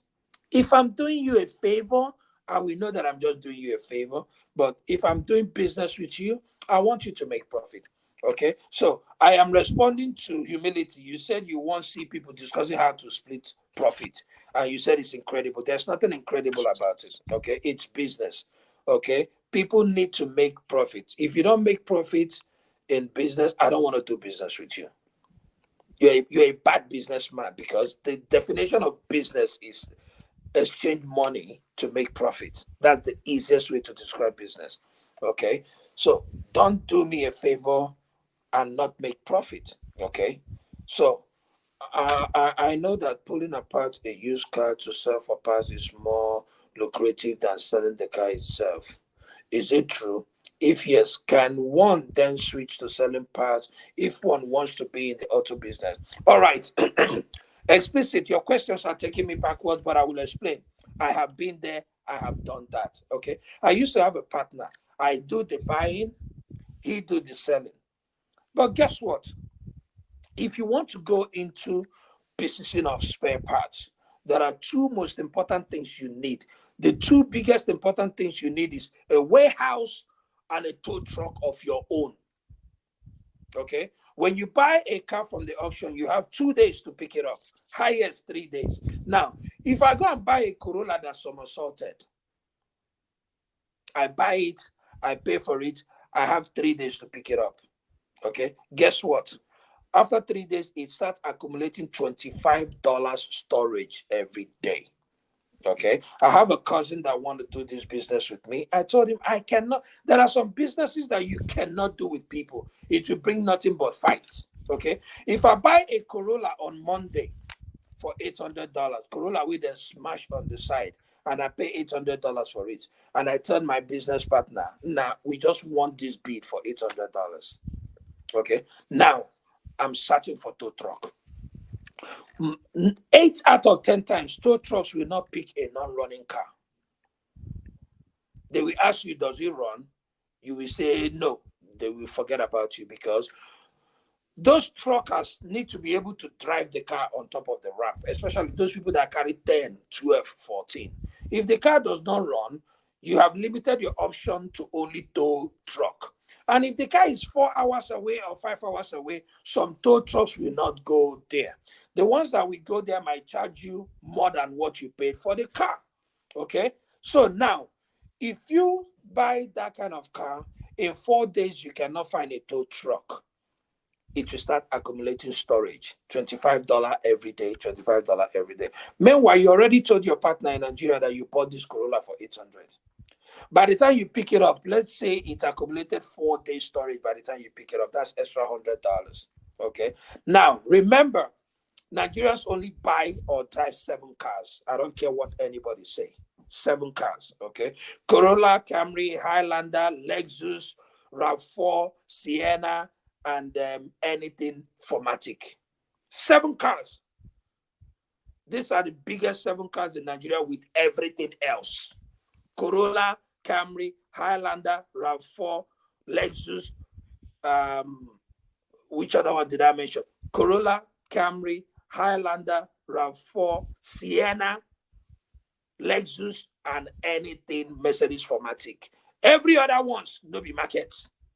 Everest said so. Okay? Every other thing no be market. Every other thing now make I find them cheap. Now it make me buy them. So now it takes about 47 cars to fill a 40-foot container. Do you know how long it will take you to find 47 of these cars that I just mentioned? And remember, you are not the only one looking for it. Every single Nigerian exporter is looking for the same exact car that you are looking for. Because all the market is the same. Everybody wants Camry. Everybody wants Corolla.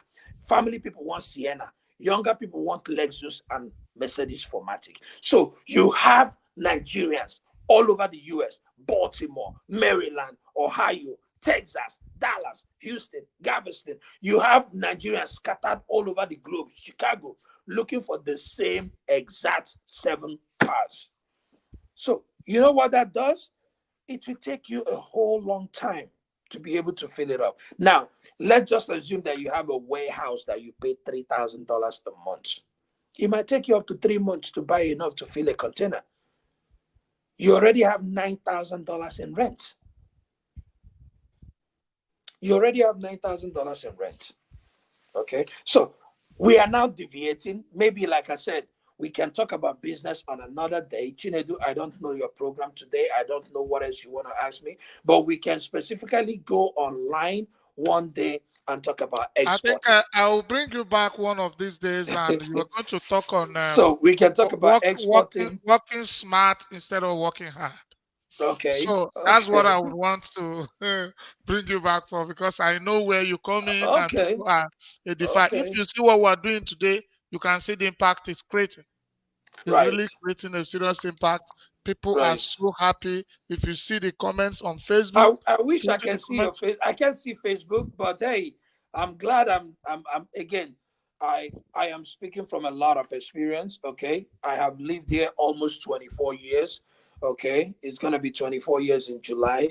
I came here on a 1 month visa. Okay, it was extended to 3 months at the airport. So people like us, when I joke with people, I tell them that I came from holidays to holidays. Okay, so I came from a long background. Okay, we we are the generation that came when America used to give visa in months, not now that they give multiple in 2 years and 5 years and all that stuff.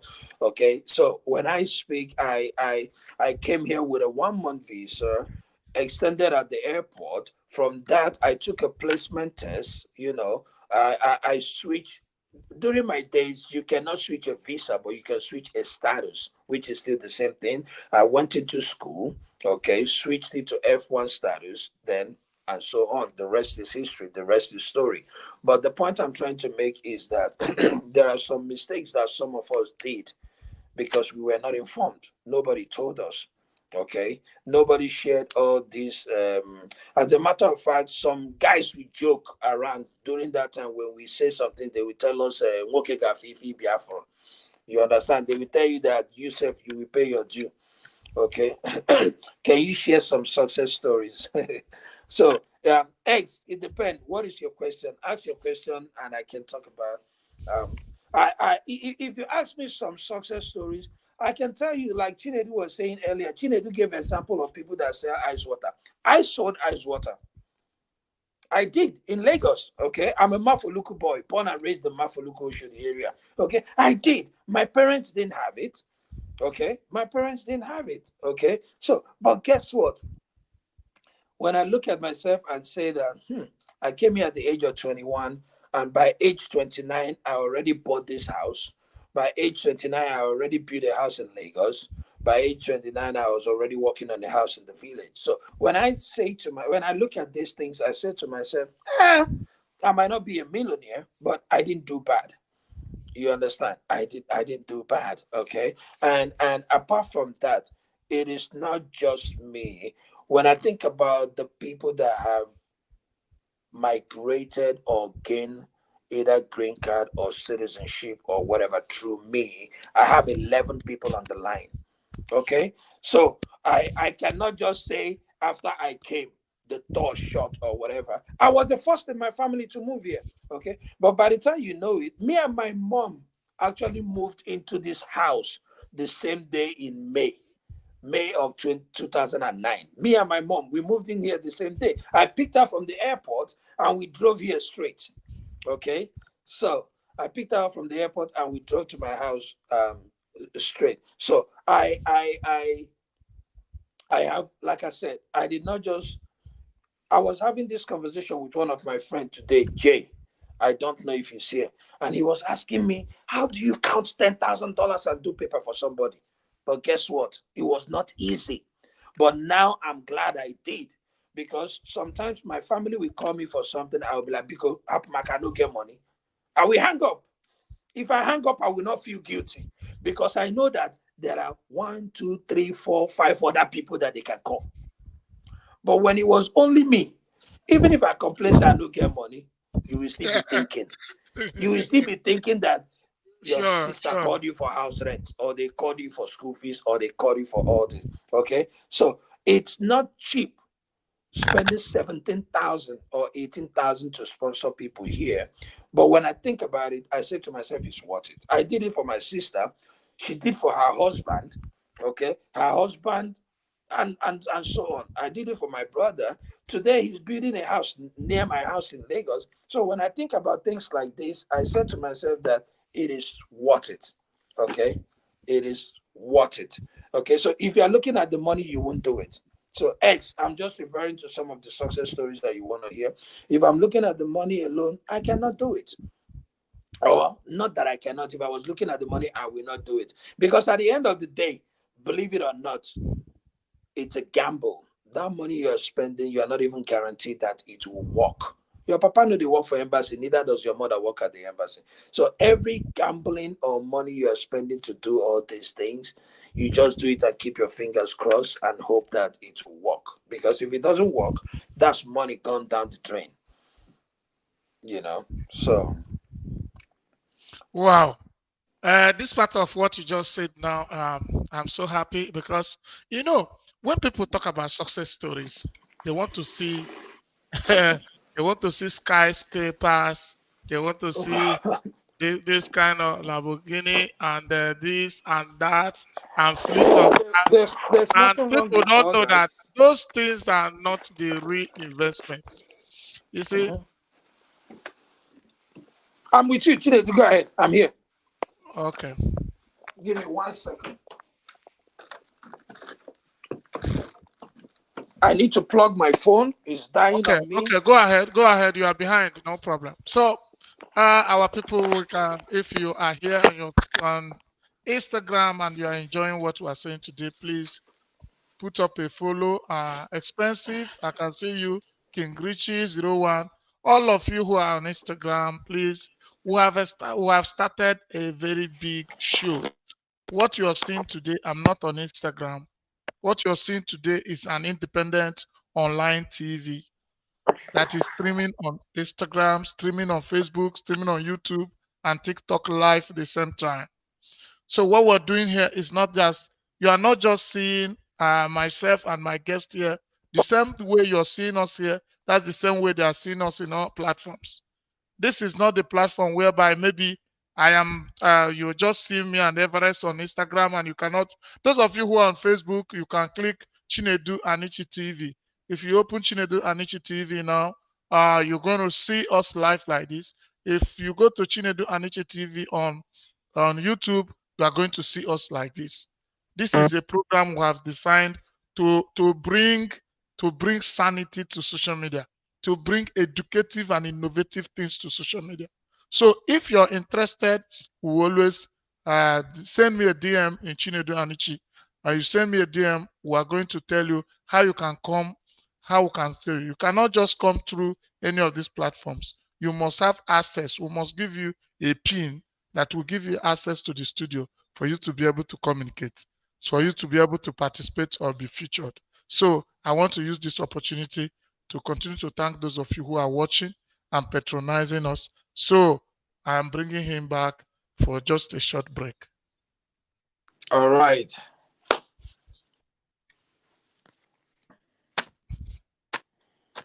Okay. I had to plug my phone. I hope you guys can hear me clearly because I don't Very, have very, no, anymore. very clearly, sir. All right, good. All right, good.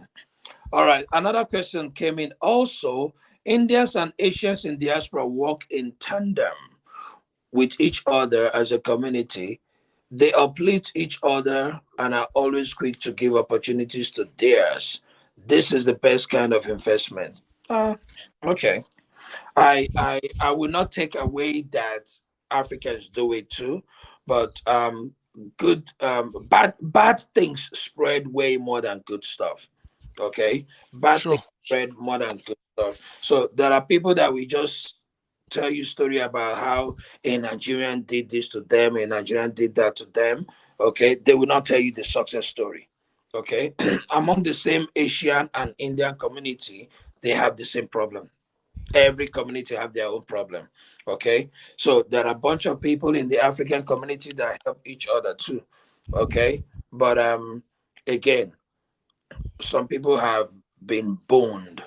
Okay, some people have gone from trying to help people to getting in trouble or almost getting in trouble, and it makes them kind of back away from some certain things. You understand? But if we all want to be honest, yes, Africans, we do help ourselves too. Can we do more? Absolutely, yes, we can do more. But I will not take it away from Africans, Nigerians, that we don't help each other. We do. So that that's a fact. We do help each other, and we can do better. We can do more, but we do help each other.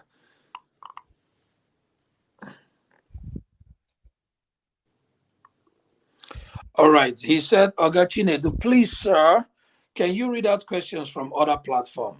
Okay. If there are other, Questions in okay, your other it platform. depends on if they ask question, I will read out question. Some All of right. them are not even asking question. So I don't know. What's your reason for telling me to read out questions? Well, he's interested in knowing if other people are asking similar questions or what. Like Anthony Gregg just say good evening. Some say kudos. Some say, I'm used to I'm used to Facebook people, and you know too that Facebook and Instagram don't have the level of exposure. See, the community are two different communities when they come to class. Mm, So I know about that. You understand? And I take every platform the way they come. You see, when you come to intellectual, capacity, the class of people on Instagram, without sounding immodest, I'm not talking down on people on Facebook, but the class of people on Instagram are very sensitive to issues, and the way they react is is quite different from the way people on Facebook react. You know what I mean? Somebody say, yes, we can do more. Let's develop the attitude to help each other. That's Anthony Gregg from Facebook. Okay. So, some of them are saying things in affirmation, you mhm, know. mhm. So, um, it could also be because he wants to find out if Facebook. Please, if you have your phone and your Facebook, check Chinedu Anichi TV. You will see that this same life is operating there. Some people will want to find out. Everest. This thing. What I'm doing now is not used. People are not used to it. Yeah, I haven't until you invited me. I of course I go on Instagram. I'm familiar with the Instagram background, but basically we're in a studio. As a matter of fact, I have to download an app, sign up for something to be able to be here. Okay. If this was just the regular Instagram, all I do is click a button and I'll be here. Okay. So that's all I do. All right. So talking about skills too, I'm going to take us back a little bit. Okay, talking about skills. I'm referring to people that burn their data for no reason on Instagram. Okay, people that burn their data to just listen to Everest and Chinedu fight and quarrel. People that burn their data to look at Everest and explicit quarrel and fight. You can use that data to improve your life. Okay, I speak, read, and write Hausa, Igbo, Yoruba. Okay, I speak, read, and write Hausa, Igbo, Yoruba. But guess what? I wish one of them is French. I wish one of them is Spanish. Okay, I'll be making a whole lot of more money in the US. Okay, because talking about skills, when I moved here, I used to go to court to interpret. Okay, I will go to court to interpret and get paid. Okay, I will go to hospital when some when some people schedule appointment for their father or their mother and they have to go to work, they will go to work. Okay, the insurance we provide, there's a company called Provide a Ride. A lot of people in the US know them. The insurance will provide a car that will come and pick your mother or your father from home and take them to the hospital. Now, your mother or father might get to the hospital and they don't even speak English. Or even if they speak English, their accent might be so off that the people in the hospital might not understand them. That's when they will call me. Okay. I will be there making my $30, $40 an hour just to, funny enough, even if they, One minute, 1 minute, 1 minute, Uncle. I am Don Josie. Don Josie, I shout out for you. This is one of the guys that support me sincerely from scratch when we started. Don Josie is from Canada. You can see I am Don Josie George now. Right. And I I can see. just want to recognize him. Thank you, sir. All Please right. go on. We also appreciate and recognize the rest of you that are stuck here because, again, I think I've been here for an hour. So to those of you, I hope you are learning something from me or from Chinedu because, again, most of the things I'm sharing is either my personal life experience or what I have seen. Okay, like I said, I used to go and interpret. Okay, that is why sometimes when I talk about relationship on Instagram, everything I say is not my experience alone. Okay. Sometimes when you share some information on Instagram, some people look at you like, man, this man is damaged. You have been through a lot. But guess what? I have been there, done that. I will go to court, sit down, and I'm hearing a lady that showed up with her mother, or I'm listening to a man that showed up with his mother, where they will say, "Baramo George na ego ọla arụta, o just na-esend ego be ha, ọ naghị enyere nwa m nwoke aka." You understand? These are grown-ups bringing their mothers or fathers to court to come and bear them witness. Okay. And that's where people like me, because you cannot say something about your son and your son will be the one interpreting it to the judge. No, that's where people like me will come in. Okay. That's where you will hear me interpret what the mother said to the judge or things like that. So when I talk about relationship, I have, like, sometimes when I'm in court listening to Nigerian people, I won't close my ear. Like, I'll be like, are you freaking kidding me? Like, some crazy topics, some crazy situations, some crazy things has been heard, some crazy things has been said. Okay. So, but anyway, so what I was saying earlier is I used to interpret. So that's also a skill. Okay. You can find yourself in a position where you are learning a language. You don't even know when you will need it. Okay, you don't know when you will need it. Okay, especially if you want to travel. Okay, you don't know when you will need it. You don't know when it will come handy. Okay, so like I said, I wish the ones I understand or understood, I wish they are international languages. Okay, I would put them to use. Okay, so it is what it is. Yes, I think our brother has really put up about. There's one tickling question. You have just said something about it, but I would want you to also use this very golden opportunity for us to start working on the mindset of our people, just as you said about data. So the attitude of people on social media and what trends, just you said, some people, you can see some people that in every life, in all those life, they are jumping from one life to the other. There's somebody I have known. I've spoken to the person. I told the person, can we when I was still on Instagram, used to do live. I told the person, can we start up something? Because I'm always seeing this guy, this lady in all the lives. If you go to Tunde Not, you will comment. If you go to Linda Ikeji, you will comment. Anywhere, she's commenting everywhere. Any blog you are talking of in Nigeria. Once I go there, I must see. I now call, I say, I have seen that you have interest in this kind of thing. And you are always in there. And if you go to Daddy Freeze Life, you see. You go to Tunde Not, you see. Anywhere. I say, okay, can we sit down and bring out a platform that we will use it to be teaching people? We use it to be communicating educative things. You understand? To the people. She will tell me she doesn't have time. She has no time. But this person that is telling me has no time. I'm seeing the person in almost all the platform, all the lives I've ever been to. Mhm. So this attitude is shocking for our people. And it has affected the Nigerian community in social media sphere. There's a lot of rancor, there's a lot of acrimony, there's a lot of things. Mhm.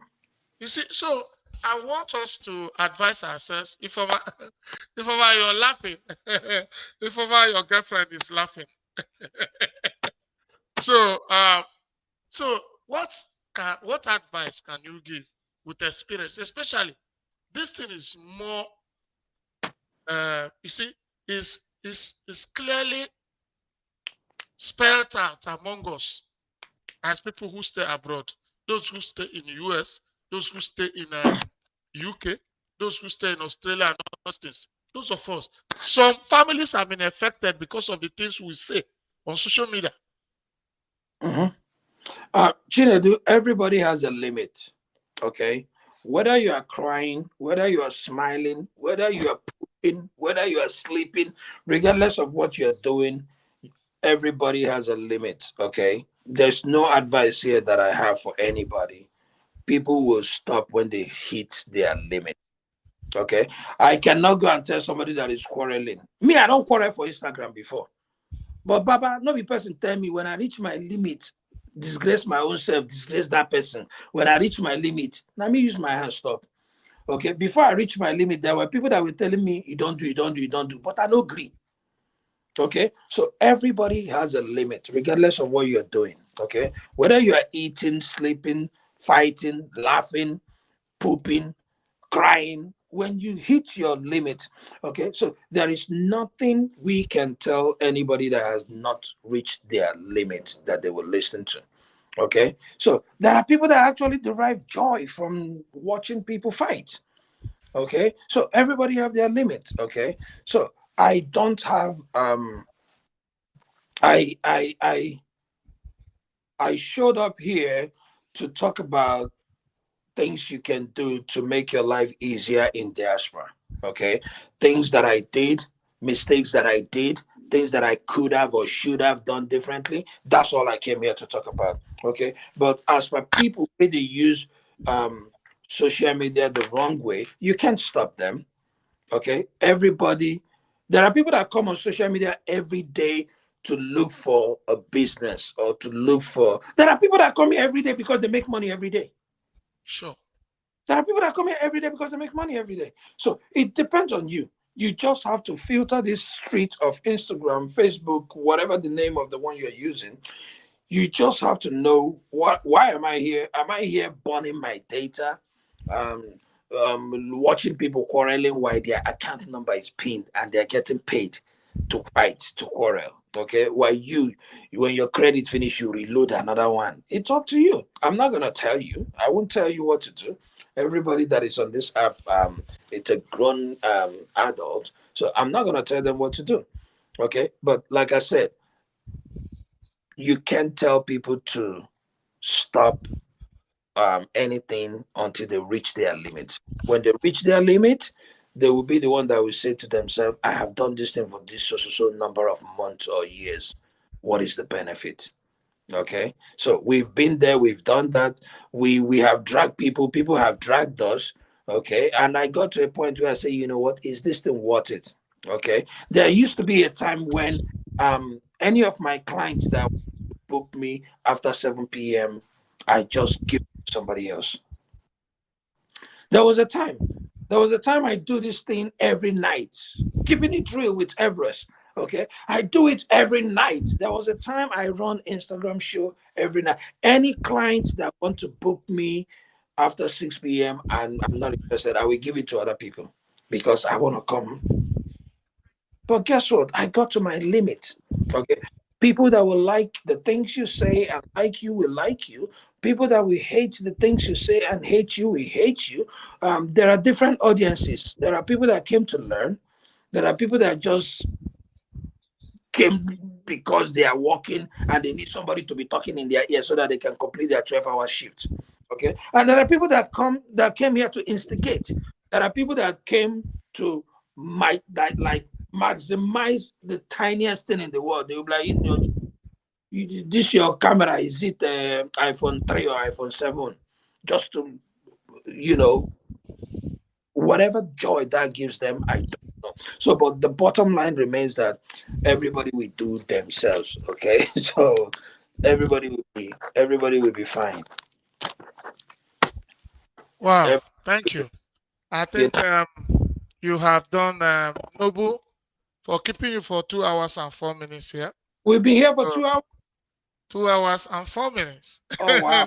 So look at if And you look at this if you look at the screen, you see the timing, the oh live wow! timing. Again, Oh yeah, 2 hours, 4 minutes. I've seen it on the left upper screen. Yeah. So Yes. at the end of the day, there's a disclaimer to everything we do here, okay? The advice that I might be giving you from immigration might be the advice of 24 years ago. Okay, do your research. Okay, even though I keep up to some of these things, because by the time I did mama or wife or brother or sister or cousin, or by the time I did all these things over the period of 20 something years, I have a lot of experience to share in that. The advice I'm also giving you on exportation or business, it's a foundation for you to work on. Okay, you can also do your research. Same thing goes for marriage. We come here every day, we talk about relationship, we talk about marriage, we talk about things that we do and things that we not do. Things that I will do that worked for me might not work for you. Okay, I was on a live yesterday. I think it was Mary's live, and we're talking about international relationship. I'm not gonna do it. I won't touch it with a pole.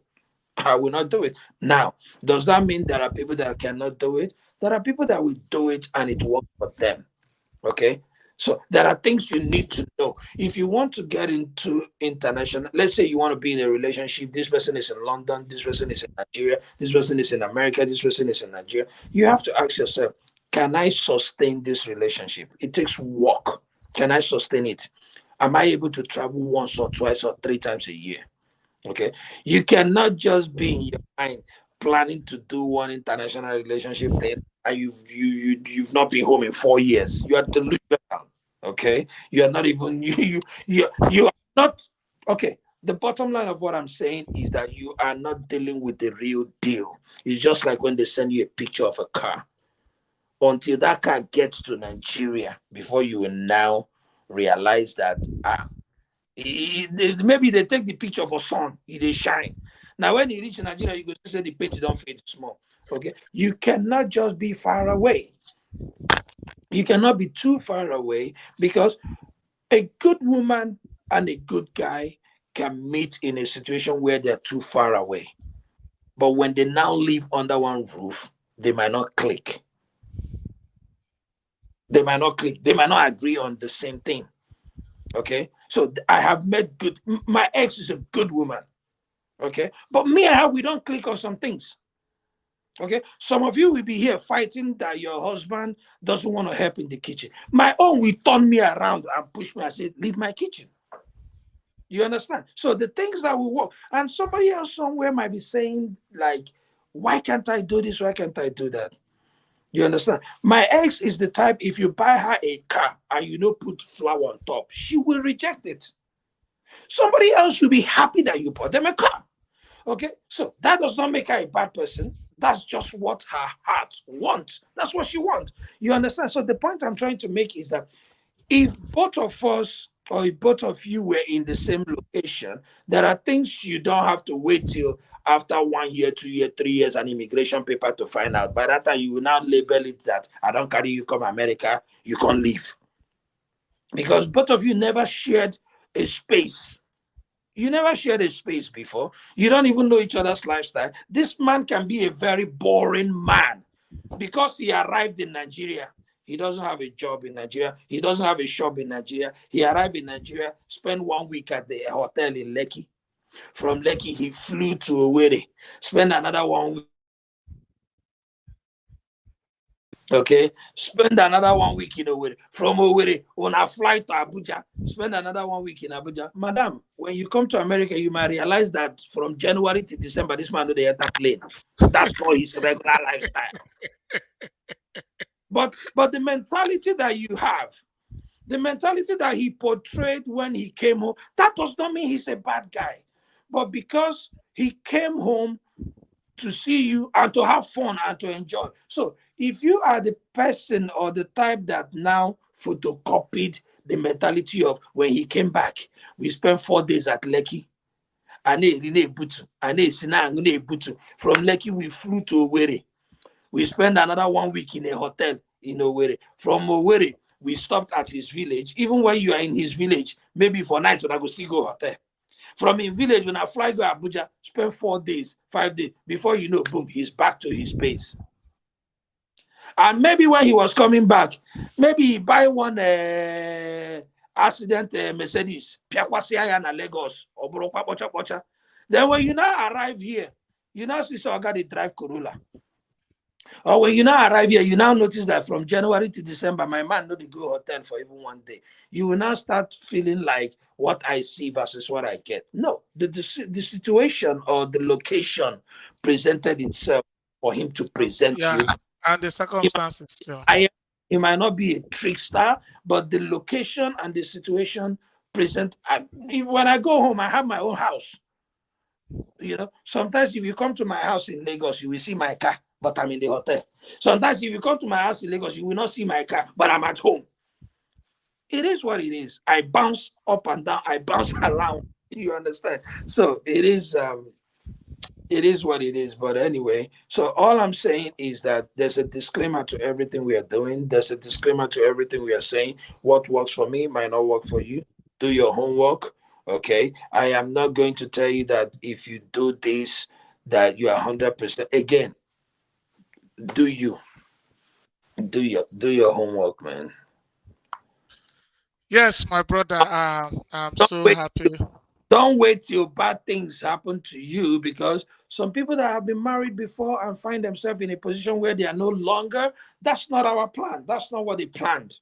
Okay. Nobody woke up one day and planned that I'm going to get married after 8 years or 7 years, it's going to crash. No, no. There is nothing that married people did.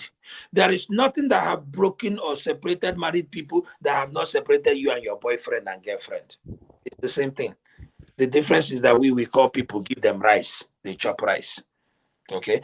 Every single thing that has made a boyfriend and a girlfriend to break up, every single thing that has made married couples to break up, has made boyfriend and girlfriends to break up. Okay. Magic don't happen at the altar. All that thing you practice with your boyfriend and girlfriend, 90% of it you are taking to marriage. Okay. So magic don't happen at the altar. Okay. So there is nothing.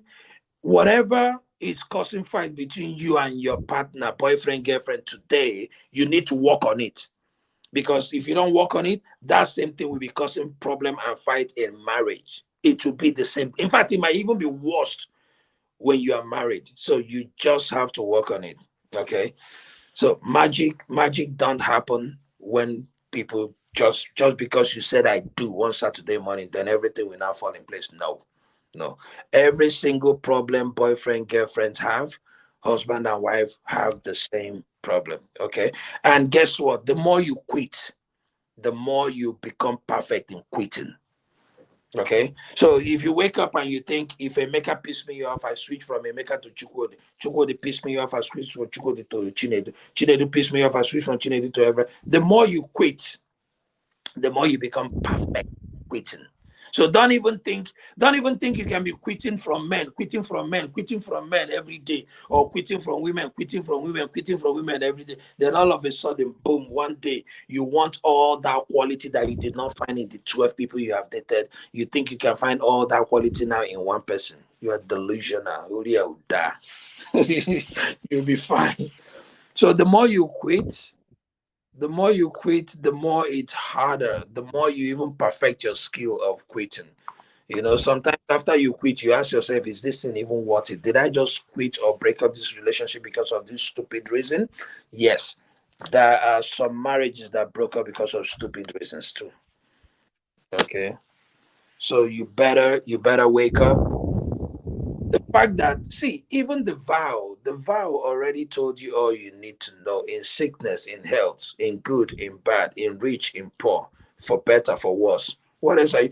Contracts that you sign knowing that all these things are involved. Sometimes when those of us that have done it before, we look back, me and my ex were talking about 2 days ago. I can't even remember what we were talking about. And when you look back, you just ask yourself, why did we even fuck this thing up? Because you literally ask yourself that same shit that you fucked up, when you really analyze it, you might be asking yourself, are we even supposed to go south? You know, because you break up from a guy, or you break up from a lady because of cheating. Then now you are dating somebody else that cheated with 12 people before they break up. Like everybody's recycling everybody. But let's not go into that. One is another day. topic another day. All Okay, right. bro. Yeah, I am so grateful we're having to you today, and really, it has been educative. It has been informative. It has been a life-saving content, and this is my dream. If you see the way I follow this thing, happy enough when I discuss with you, you say you've discovered I have passion for this, and that is the most important thing. Yeah. So I have passion for what I do, and that's why I'm investing. I'm investing on it. I'm developing it. I'm bringing in features and everything that will make it very, very attractive to our people and to be able to meet the demands of our great audience.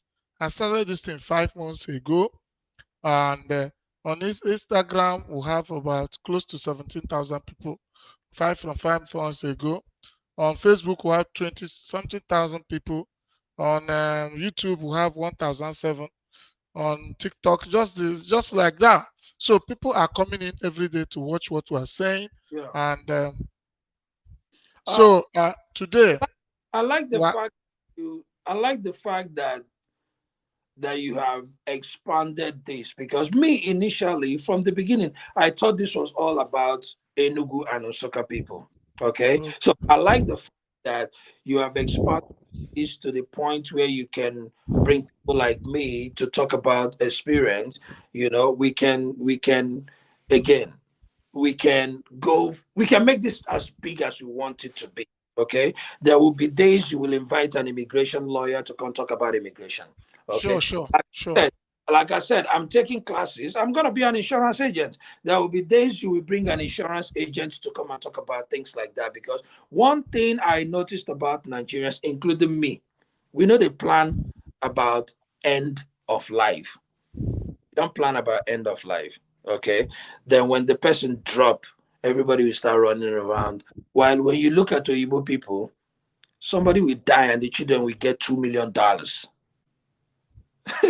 You understand? So whether we like it or not, everybody's gonna end one day. Everybody's gonna expire one day.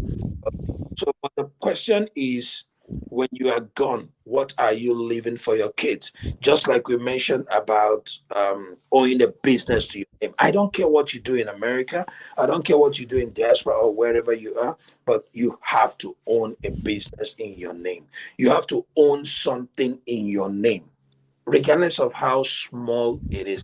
It gives this sense of accomplishment. It gives this sense of ownership. That look at you, you're in your own studio. It gives one day when people see big signboard that said Chinedu Anichi Studio, they will just think you woke up from nowhere and just built a studio. You will not know the day or when it started. Okay, now you can go from bringing I know a couple of Nigerian teenagers here that are following the footsteps of Afrobeat. They want to be rappers. Okay, there are Nigerian kids that want to follow the footsteps of Afrobeat. They want to be musicians. They want to sing. They want to have, all these are things that can be done in a studio. You understand? If we are doing things like I remember one time that we wanted to do our Igbo cultural day. We have to go to a radio studio just to make a 7 minute advertisement that costs like maybe 4 hours, Oh God. just to go make an announcement that, hey, the Igbo community in so place on so day, we are hosting our Igbo people, family and friends to come together and join us in our Igbo community for our New Yam Festival and Igbo Cultural Day, things like that. Hey, you will, not that you might. That's what your goal is. That's where you are heading to. You will come to a position where when things like this are happening in Texas, Baltimore, Nigeria, Lagos, Abuja, Germany, Italy, or whatever, you will be announcing it for people, Sure, because sure. it's easier coming from our own people than coming from, you will pronounce the name the way you want to pronounce the name the better way. You will pronounce the EDG or the Igbo Cultural Day or whatever the way it should be. You will pronounce all these things better than a whole lot of non-Nigerian related studios. Okay, Uh, so because of this opportunity you gave me, I want to explain something to our audience.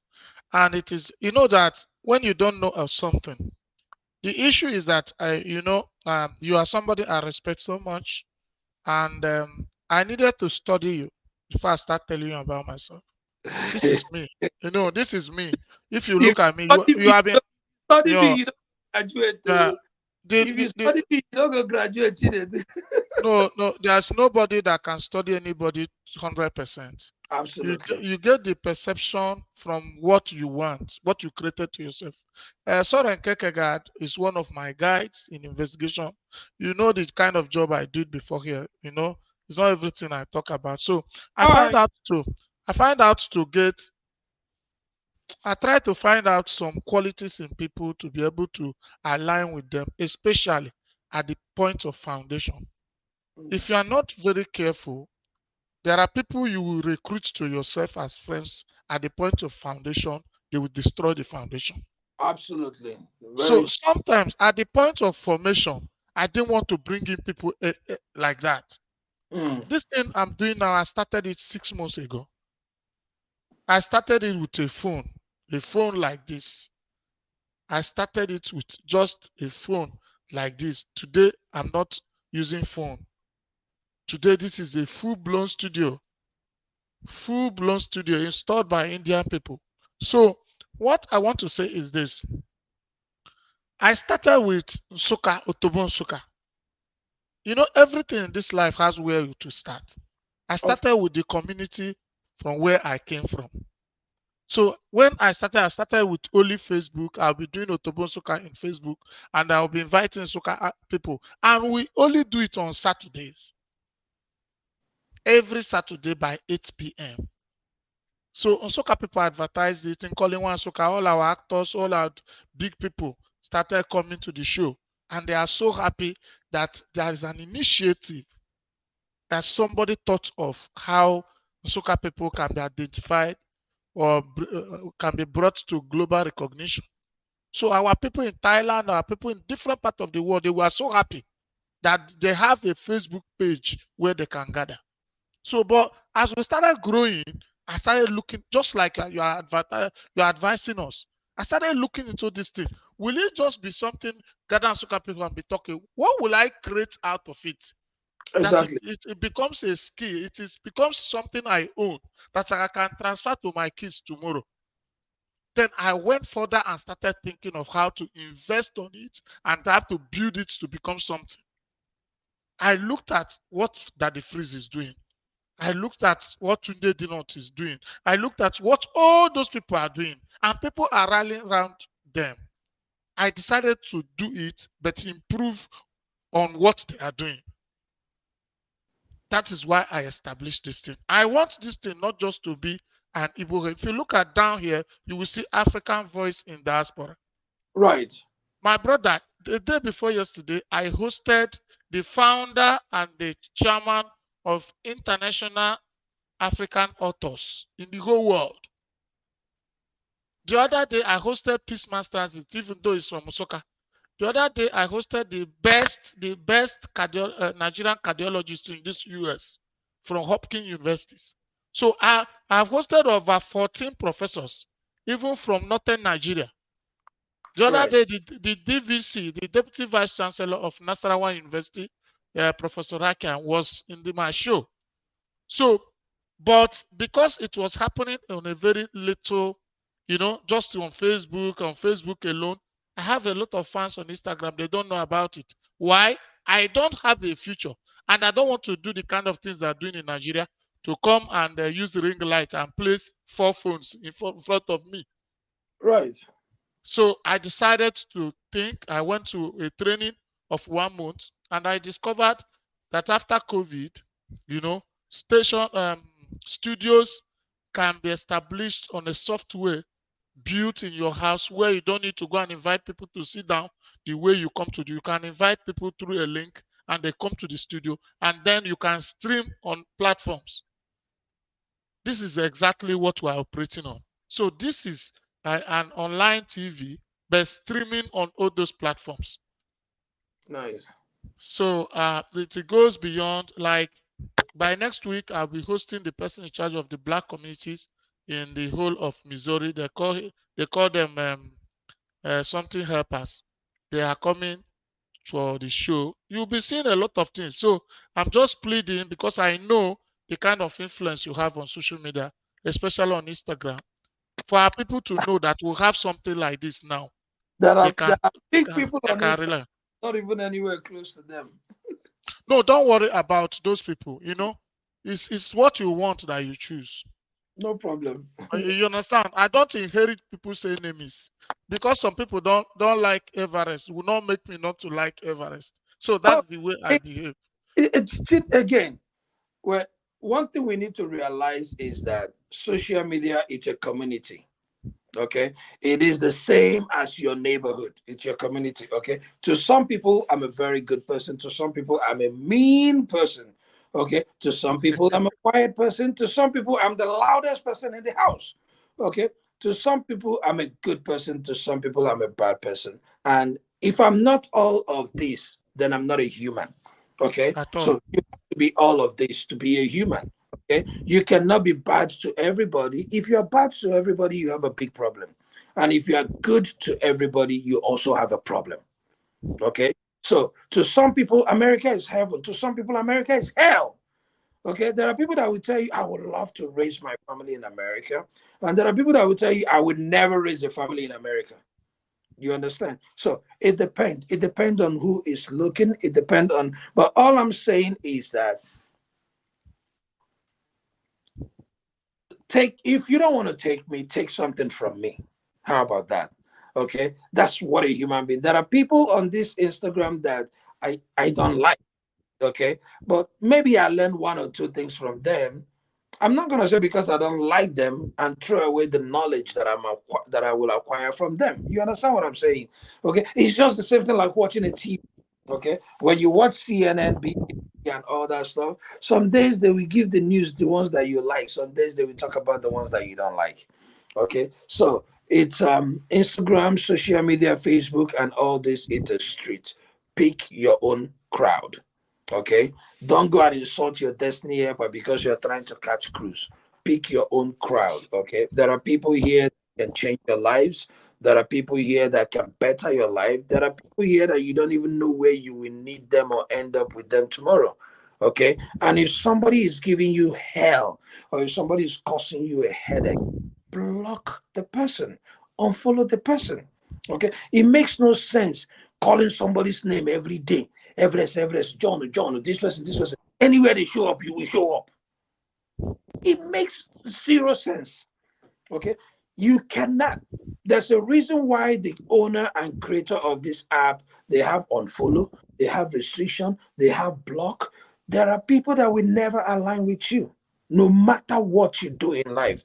There are people that your good is not good enough. There are people that your best is not even good. Okay, so you just don't need some of this headache, especially people that you have not met. Like you spend days fighting with somebody you have not met. That's one of the dumbest thing I have done. That's one of the dumbest thing I have done. You spend hours and days fighting with somebody you have never met that you might not even meet in this life. Okay, I can challenge that energy to making money. I will go and drive Uber. If not $200 I bring home, I will bring $200 home in 4 hours compared to spend 4 hours quarreling with shouting with somebody that I might not even meet. But it's not worth it. Okay, so like I said, on this street, not be everybody you must follow. Okay, not be everybody you must follow. Follow people that you will learn something from. Okay, and if it's tampering or messing with your peace of mind, unfollow, restrict, or block that person.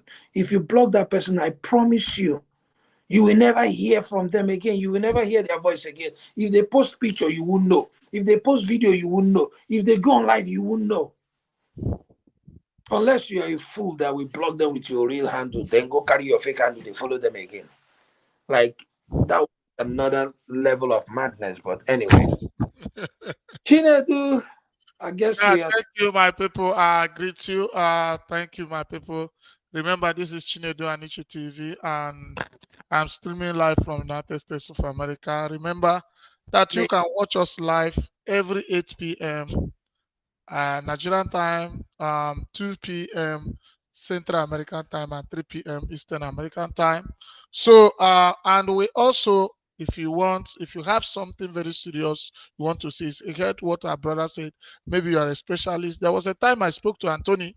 I told Anthony I know that you know something about IT that I would want you to feature. You understand? And teach our people about IT. He said, I will do it, I will do it, I will do it. Later, he did not do it. But because this is the kind of thing. Yesterday, I brought one of the youngest female artists, a rapper. I know you watched her program yesterday. You watched me. I was in and out. Yeah, so because there was a time I looked at when I look at my Instagram, I'll see Oga Everest was part of the people watching. So she came in, she did her best, she contributed. People have been coming. So some people got a job for just coming here. Somebody saw how intelligent somebody is and said, the next time I saw a DM, I want to have the particulars of this person. He got a job in Banana Island. She came here and talked about how she cooks and demonstrated it here, how she's cooking. So Yeah. somebody said they need a cook. They just came back from Canada, they're in Banana Island. They need a cook. And because the lady was here, the person sent me a DM. She was employed immediately. A lot of people. Somebody, two ladies got one plot of land from this place by an estate, and an estate person was watching my program. I didn't know. And two intelligent ladies answered the question in one quiz I conducted in this platform.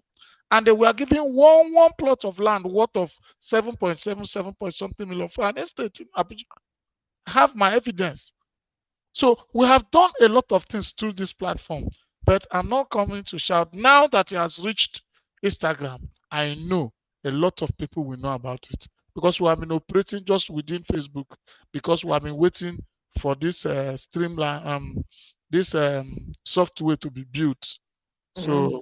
So now that it is blown and can go around and have features, this thing can take up to 12 persons.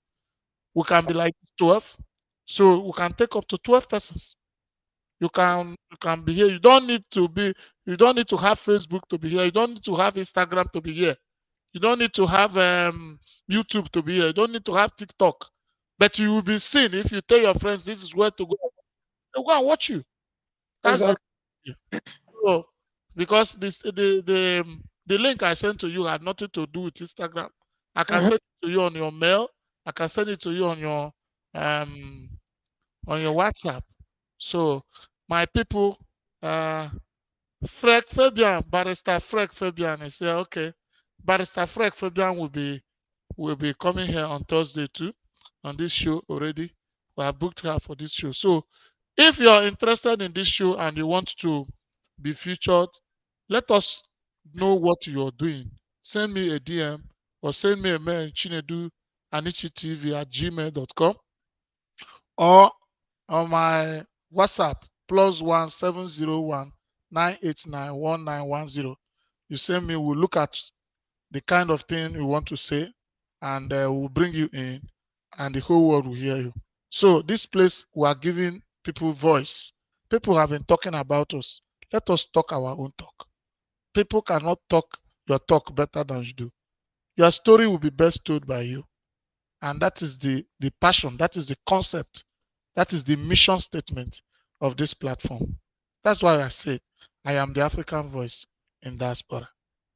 Thank you, brother, for coming.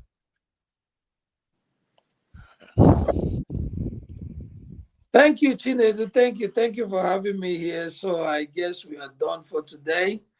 Yeah, I would want you to use this opportunity and give a shout out to your fans and also let them know Ah, you have something like this. do I have fans? I see a whole lot of names that I haven't seen here in a long time. Okay. Funny enough, some of them are on my block list. But it's good to be here. Okay. Again, we we're just here to learn. Nobody's an island. Nobody has monopoly of. Okay, you have to be teachable. Okay, there are things I can learn from you. There are things you can learn from me. And if it's better we're not in each other's space than we're enemies to each other. You understand? Okay, our lives should be more positive that way than to be in each other's space and be disrupting each other's. Okay, so I saw some of my folks from Instagram here. A bunch of them are here. I appreciate you guys coming or stopping by. Okay, I am not. I am on Facebook, but I use Facebook only for business, only car what I do on Facebook. So I don't think anybody from Facebook is here with me. But Yeah, like I will not be there because you did not. Had it been you shared this live that that's that, on your Facebook, yeah, it would have been something else. that's So fine. any day we are going to We- talk ex- about business. Any Exactly. day we are going to talk about business, you will share the link in your Facebook so that Mhm. they will watch you live. All your business people in your Facebook will watch you live. That's how you will share it on Instagram, share it on Facebook, and all the people that are following your Facebook, they will be watching you. All right. So and I guess oh yeah, they came one more off here. It will be another day. Chinedu, I have to take my leave. Yeah, I have, thank you. and thanks for hosting me or having me here. It's we should do more of this, okay? Evil Yes. cannot take the place of good, okay? Yeah. We do more of these. There are a bunch of things to on this street here, okay? There are many things you can learn, okay? I I'm not a big fan of doing business in our place. Okay, so there are a bunch of things you can learn on social media. There are a bunch of things you can do on social media. Okay, use it to your own advantage. Use it for something good. That's all I can say. Okay, and I will see you guys when I see you guys. Yeah, thank you, my people. Now we bid it we draw the curtain here for our brother. And my people, I thank you for all of you. I can't mention all your names. Ifoma 1919, Ifoma, I have asked you to send me your number. This is one of the reasons why I was asking you to send me your number. So please, we can do better. We can be a community every 8 p.m. Nigerian time. That's 2 p.m. Central American time. And if you have time, so and the days we'll be doing things concerning people in diaspora, we'll make sure we shift it to our nights. We shift it to our nights, so the time is flexible depending on the topic and depending on the speaker. So anytime we can come live and make sure we communicate to our people. So if you also have a trending issue that you want to contribute constructively, and you have a message that you want to send to the whole world, I want to tell you, I don't want to boast, but a lot of things have been achieved through this platform. Last time, let me just use the last example of what happened last. Um, the Midwifery and Nursing Council of Nigeria, they developed they just brought up what they called one verification process that didn't go down with Oh, Chief, how are you, Chief? You're welcome in this platform. So they brought up something that does not go down well with nurses in Nigeria and diaspora. And some of the nurses came to this platform. And from this platform, we called the nurses, they said that, and somebody watched it from National Assembly. And that is how they called the attention of the Speaker of the House of Assembly, and they stopped that verification process. That's how I have a lot of nurses in Nigeria, in Canada, as my followers on this page. So I don't know on your own side, I don't know the things you want the world to hear. Come on here. We'll give you the voice, we'll give you the opportunity to speak out and to let the world know. We have opportunity to stream live and continue to let people know. So please and please, we had this gentleman today. Uh, you know what it is to bring out 2 hours in America. So somebody, if for no reason, at least if he rolls his tire for 2 hours, he will come back with $150. And you know what that is. So it's a big sacrifice for him to be here. So I don't know the next person. So I greet all of you, Chima Square, my chief. I have respect for you, Wale. Um, um, giving giving no excuse or what. Informer 99. A lot of you, the great and the best. I can't mention all of you. You are so much. So please keep following us. If you are not following us before, just touch the follow button and you can, anytime we're live, you can put up your notification for you to be alerted that we're live. So thank you. If you don't have a chance to watch on Instagram, always go to Facebook, just type Chinedu Anichi TV. You see us live. You can go to YouTube and watch. Just go. If you didn't watch this conversation complete, you can go back to Facebook, Chinedu Anichi TV. You will see it there live. If you go to YouTube, Chinedu Anichi TV, you see it there live. And on Instagram, because of the nature of Instagram, sometimes we don't keep live, but we can cut off some salient points we discuss here and post on Instagram.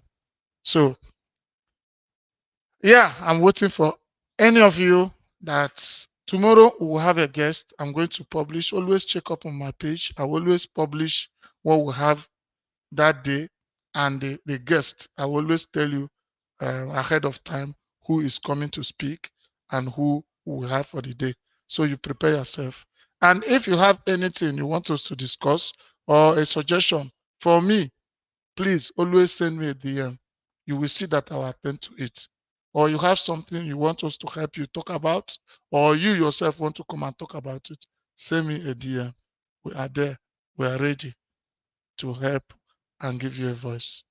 God bless you. I love you. Remember, we rise by lifting others. Humanity is at the center of everything. What we advocate here is love above religion, love above color, love above race, love above tribe. Go out today and see how you can touch somebody's life. That's all that matters. God bless you and bye for now. I love you. Bye bye.